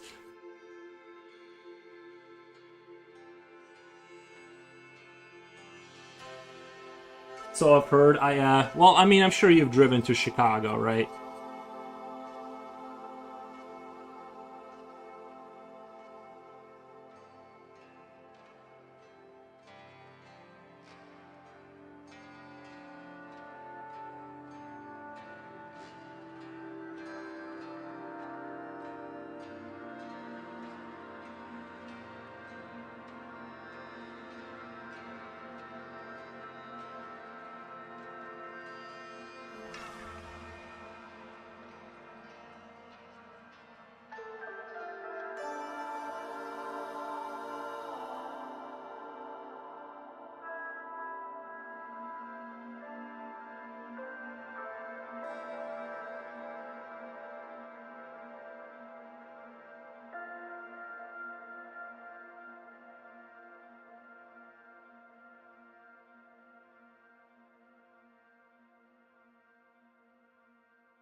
I think I like that decision. I think that decision was good. That was maybe a good. That maybe have been not the worst decision ever. Soft pastel. Soft pastel. I think I do have pastel on order. It's I order everything to my parents' house because my house has that thing where it doesn't have a porch, kind of, and they just lay it down for like the entire street to see. So I have like normal house. It's just really easy to steal my packages. Not that. Well, I did have one package maybe stolen, but I'm not 100% sure because I think it's.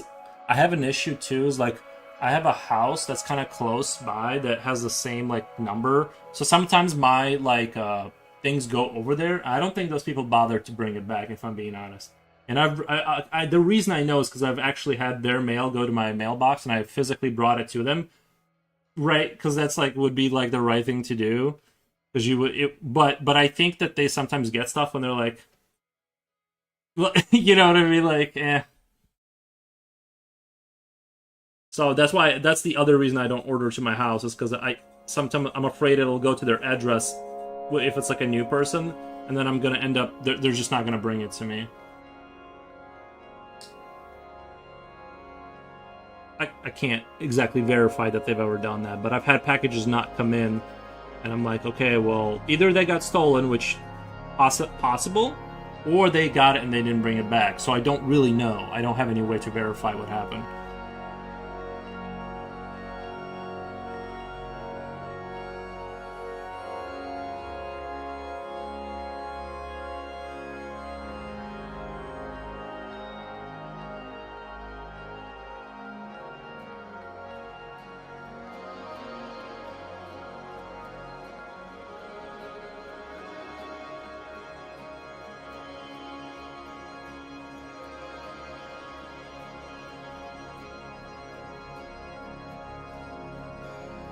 This little fog of mine, I'm gonna let it shine. I do think that made it like a little bit better. That separation, that layer separation, it made it. I think it moved the forest back further, which is good. I think that if I follow through this line and do that, I think that's gonna move that forest further back, and then we can always kind of darken it back in if we need to. And that, like I said, I still need to hide this creature more. It's a little too visible. It may not look like it on the stream, but I think it's a little bit too much. And I want it to be kind of like a thing you don't notice right away. Maybe it's already there. Maybe I don't know.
Excuse me.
But yeah, I definitely need to find like a white, a yellow, like a couple of very common colors for this, because even this white, I wish it was a little bit softer, and I wish I had like the primary colors in white and black in like super like uh powdery pastel for everything I want to do. I think that's kind of the direction I need to move in. It's just not that easy to find. I'm sure somebody knows. But I found it like not that easy to find. Like I always like order a brand, and only like one out of the 6 things is kind of like the way I want it to. The pastel pencils I have are from Dono Goals. Like donation goals. Is that what you're saying? Well, isn't it so true? Like most art supplies, like especially like pastels and like pencils, it's like you try new things, and then like even when they're good, it's like that one is good, like the blue one. The rest of them are hard as a rock. Like I don't know. I guess use it to draw on the like the sidewalk or something. You know, it's clearly not to the same standard. Is that cities? Is that cities XXL music? No, that's the Planet Coaster full official soundtrack waitlist. It's Planet Coaster. Just a comrade, welcome by the way. Halaman. It's true, there's a whole video on YouTube that compares all the white pastel pencils though. This is maybe the best one. I mean, this is like chalk, but it's like it has like very, very good characteristics. It's a perfect. I'm not even. I think it says charcoal on it, but it's charcoal, but I don't know. I this is the best one I've ever found, and it's not even the most expensive brand. I've tried General's Choice. I've tried the what's the whatever. I tried them all. Close enough. Planet Coaster, kept playing that for a while. I miss it. Yeah, I think it's good. It's one of my favorite like ambience kind of.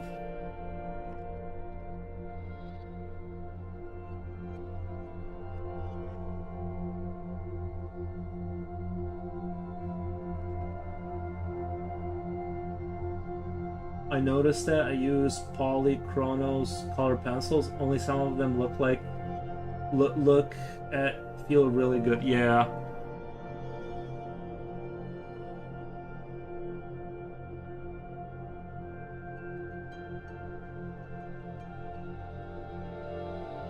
I think I may have overdone it with the white a little bit. Like, I'm looking back at the picture and I'm like,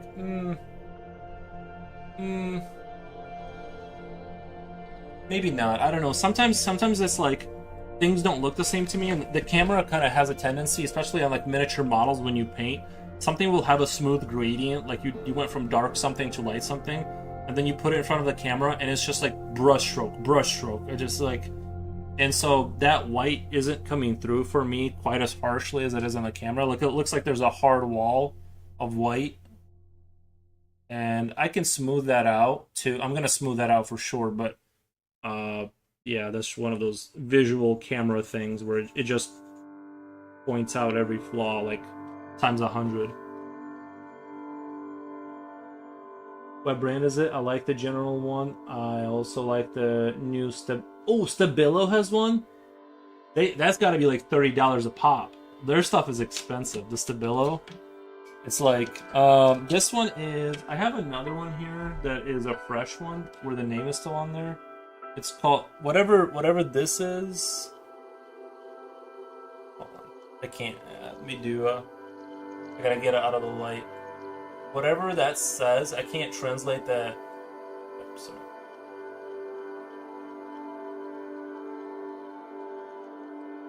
That's what I use. But once you touch this stuff comes off super easy.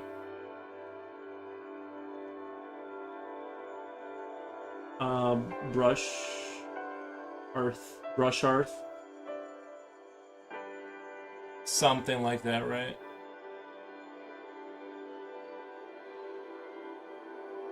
Yeah, it's hard to read it. It's definitely brush, or and then maybe SH? Brush, or... someone told me one time. I don't know why they won't just say it. They have to put it in cursive, but the cursive is like very confusing. It's definitely brush arc. Brush arc? Is that a K? I don't know.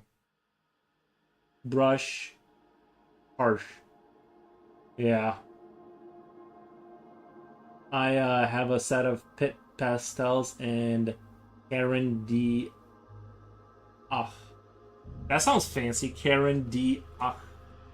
That sounds like something. That sounds expensive. Well, you know it's expensive when it's like a foreign language and it's like it's got the little symbols above the letters. You know that's gonna run you a lot of money to buy that. Yeah, they are. Okay, good. No, I figured that's how you know it's gonna be expensive when they have like European letters in there.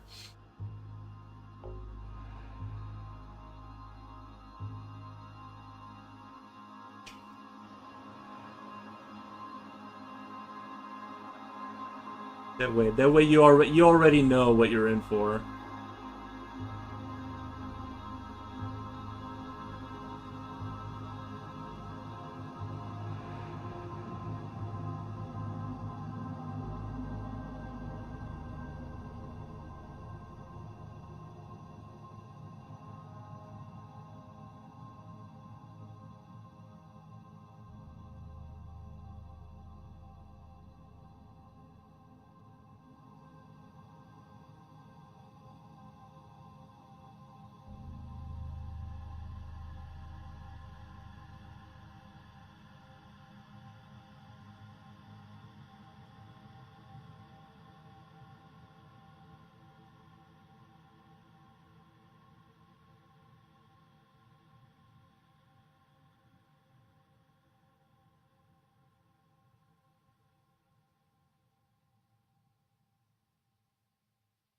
Oh, I ran out of music.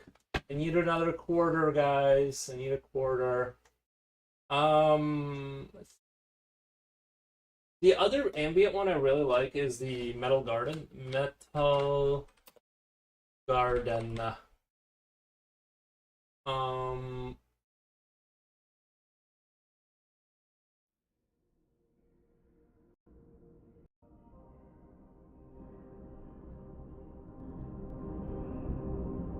it's one of the ones you have to turn up all the way to hear it, though.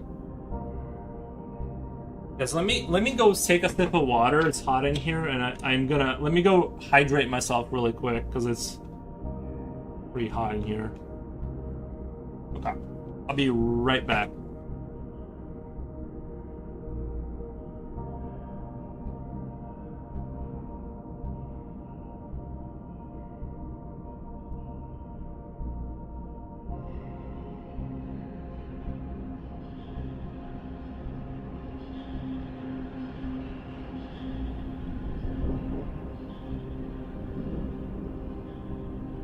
I don't know why I didn't just drink that here, but watching me drink water costs extra, by the way.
See, now I feel like This is kind of where like the scary moment comes. I'm not really sure how to handle the blending and stuff beyond this point because I want to keep things kind of light back there for obvious reasons because I don't want the foreground to be overshadows, but I'm kind of at this standstill where I'm like, I look back there and I'm like, what the? If I make it darker, yeah, I don't know. I'm not sure what the trick is. I might have to like go look at like video games or something where like the scenery has kind of what I'm looking for, and then just like replicate that because I think I'm gonna goof it up. Sorry for the stutter. If I try to do it, because I don't see how I would do it without applying some shading, but the shading immediately gets kind of dark. It's like a double-edged sword, kind of.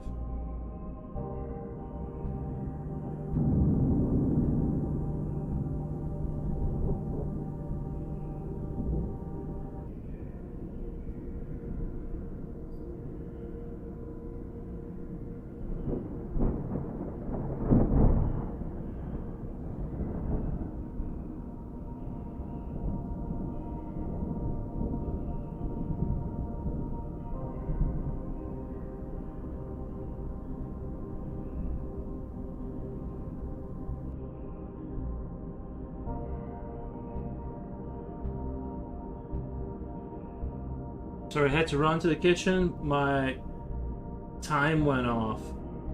Did you reply to my message, lol? The message when we were the last thing we were talking about was the pastels that they're expensive. We were laughing about how expensive European stuff is.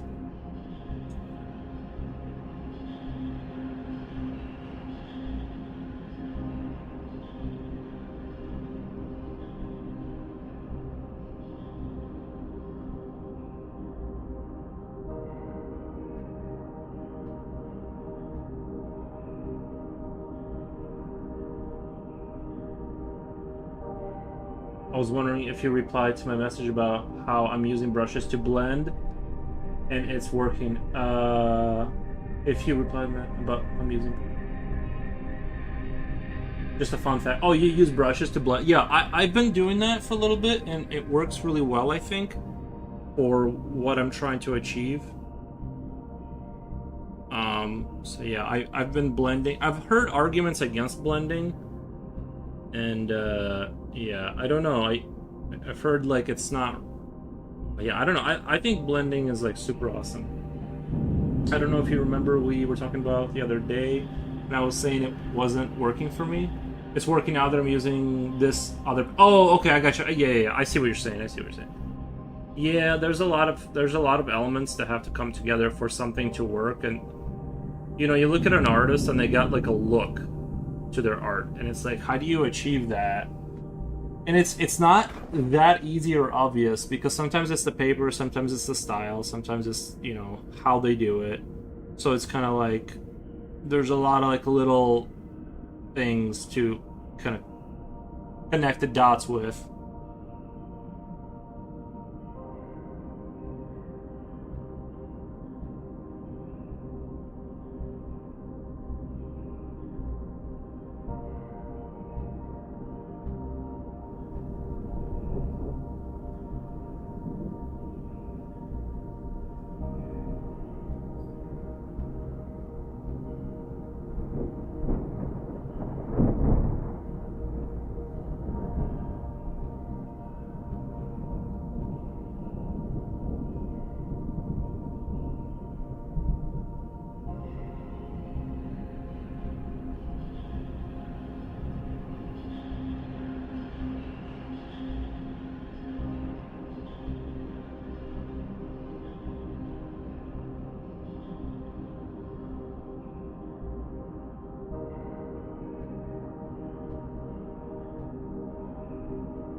What I guess I could kind of do is work from this corner to like have a corner that's darker and kind of work my way out of that and get lighter as it gets here or something to kind of get this area to be a little bit darker.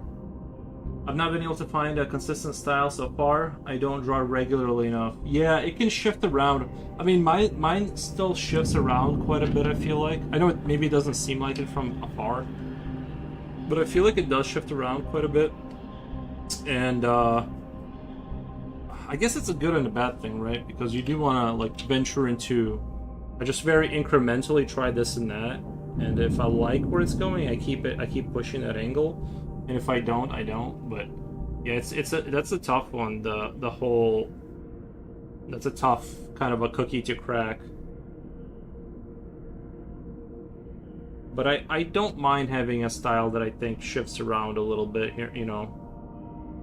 I think that becomes less as you kind of get concretely cemented into one way, but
now it's working. Now that I'm using another paper, I've not been, banana bread. I just made it really good. Nice. Yeah, I haven't had banana bread. The only kind of sweets I've been cheating on with is I go to McDonald's and they have like this $1 ice cream thing. Like they have like this. Oh, yeah, they have a cone, right, at McDonald's that you can order, and it's a total like it's the most awesome way to like get people in there, because it's okay if you order their hot fudge sundae or anything else, it's like $4.50. This thing is $1, but it doesn't have any things on it, but it's $1. And I've been going over there sometimes, just picking one of those up. But yeah, it's like I told I have pre-diabetes, so I quit the Snickers addiction. Yeah, that's scary. I felt a lot better. Yeah, sometimes I get sad when I don't have sugar for a long time though. Like I legit feel sad. Like I'm like I just need ice cream right now. Like it really does like make my mood better. But I know it's all bad. I totally know. But my brain holds my it holds my like synapses that let go of like the what's the word? Your happy chemicals. Like it won't let it go until I eat like a little bit of ice cream. They made it too good. And it's cold. It's just the whole package. I want a Snickers. I used to love Snickers. That was my go-to candy bar for a really long time. I totally understand. I totally sympathize with like people who are holding on to the Snicker thing. I completely understand. It's impossible to let go. But like I did kind of I don't know if they changed the formula or something. Cause the Snickers used to be like it has such a good diversity of like contrasting things, like the peanuts, the salt, the sugar. It was like little crack bars, and they're not the same as they used to be. I don't think. If I eat a lot, especially before bed, the next day my body feels like it has no energy. Feels like walking through tar. Interesting. Yeah, the thing with me mostly with sugar is like, if I eat a bunch of it, I feel like quite a bit of brain fog, to where I can't like think clearly. Yeah, no, it's not a good like feeling. I can definitely feel like my brain is like, okay, this is, I don't know, and I don't get that spike of energy I used to from sugar. I just get like a tiny shot of a dopamine hit, and then like I feel like my brain doesn't work quite as well for like the next, I don't know, little while.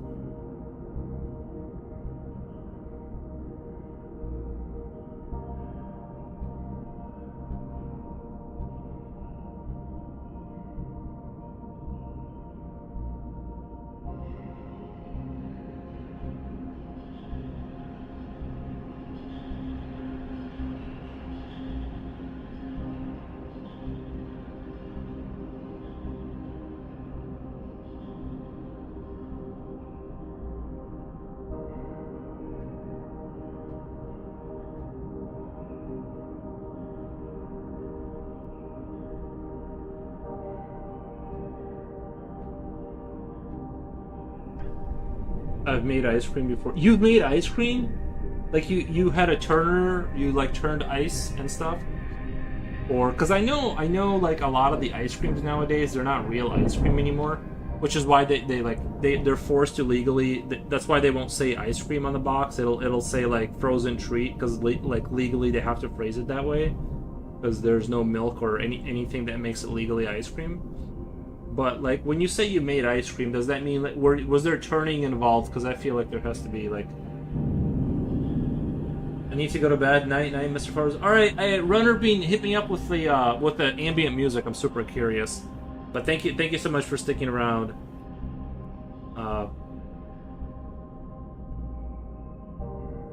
Super appreciate. I'm just drawing this in to be like maybe that's the darker part of the forest. Although I'm not sure I'm gonna commit to that. Right now I'm a little bit scared because like I feel like I'm walking into kind of like I like everything down here and middle all like good, but the more I work in this area, the more prevalent she becomes, and I need that to be less prevalent. I'm not sure how to handle it right now. I think maybe I say I'm at 5 hours 20 minutes. I think maybe taking a break for today is like a better idea, and letting this sink in, because I feel all I'm doing right now is like making her the ghost person like more prevalent, and I need to somehow undo that, and I'm just not sure how right now. So I think I'm gonna go take a break and maybe look at some artwork from some games that have a similar kind of tone for what I'm going for, and then seeing what the difference is there actually. I think maybe that's the direction I need to go. Real ice cream, but I do the turning. I have a machine. Oh, I don't know why I assumed you had like a whole. For some reason, when you said that, I imagined like Amish style, like, you know, like butter turning and all that. I will give my best regards to Kula if they pop in. Must have. No, he was here. He was here for sure. I'll let him know tomorrow. I had one of those to make butter once, and it broke though. Yeah, I kind of got into a habit of like mauling my own coffee beans, and it was kind of cool because like you're doing the thing, and it made my arms a lot stronger. Let's be honest, but like it did kind of get annoying that every time I wanted coffee, there was like this barrier to entry, and I ended up just going towards the scoops. I'm like, just get it in there. It's a little workout machine. Sometimes I pump the tire, like my left rear tire on my car. You know, aluminum rims, it just loses air over time, and it's a little bit of a workout, and it keeps me in shape. So I haven't fixed that. I let it just run out of air sometimes. I'm really into food. No, I get it. I completely understand. The problem with food too is like it's designed to trick you because you're like I want because you have to keep eating it, but then like the bad food is right there with it, and so it's like this great combo where you're like in this world where you just can't. You know what I mean? I love cooking and baking. I'm not even obsessed with eating. Okay, no, I just like to eat it. I just like to eat it. I'm good on the bit. I don't want the rest of the experience. I can opt out of, but I will take the cooking, the cleaning too. I can skip past that. I'll just eat the delicious meals. Thank you. It's okay. My husband eats it all, and he likes to work out, so he needs the calories. Right, right, right, right. Um. Anyway, guys, I got thank you for saying I'm funny. Thank. I gotta get out of here. I really appreciate you guys sticking around and stuff. Lots of raids and follows. I super appreciate it. To be fair, this picture is like bonkers good. Like I see, like I'm like this is turning out really well, and that's why I'm scared to push any because like my brain is getting like my brain is getting fried, and I'm like I need to sit back and let it rest and go look at some content that kind of has like that dark theme of like the forest and see like what's the contrast trick because I think I'm going to make a wrong move here and I need to either just rest and come back to it or go look at some stuff for research and well we'll just come back to it either tomorrow or Monday or something like that. But yeah, let me get out of here for tonight. We'll raid out. And super appreciate all of you. We'll do Mixie. Mixie in a while.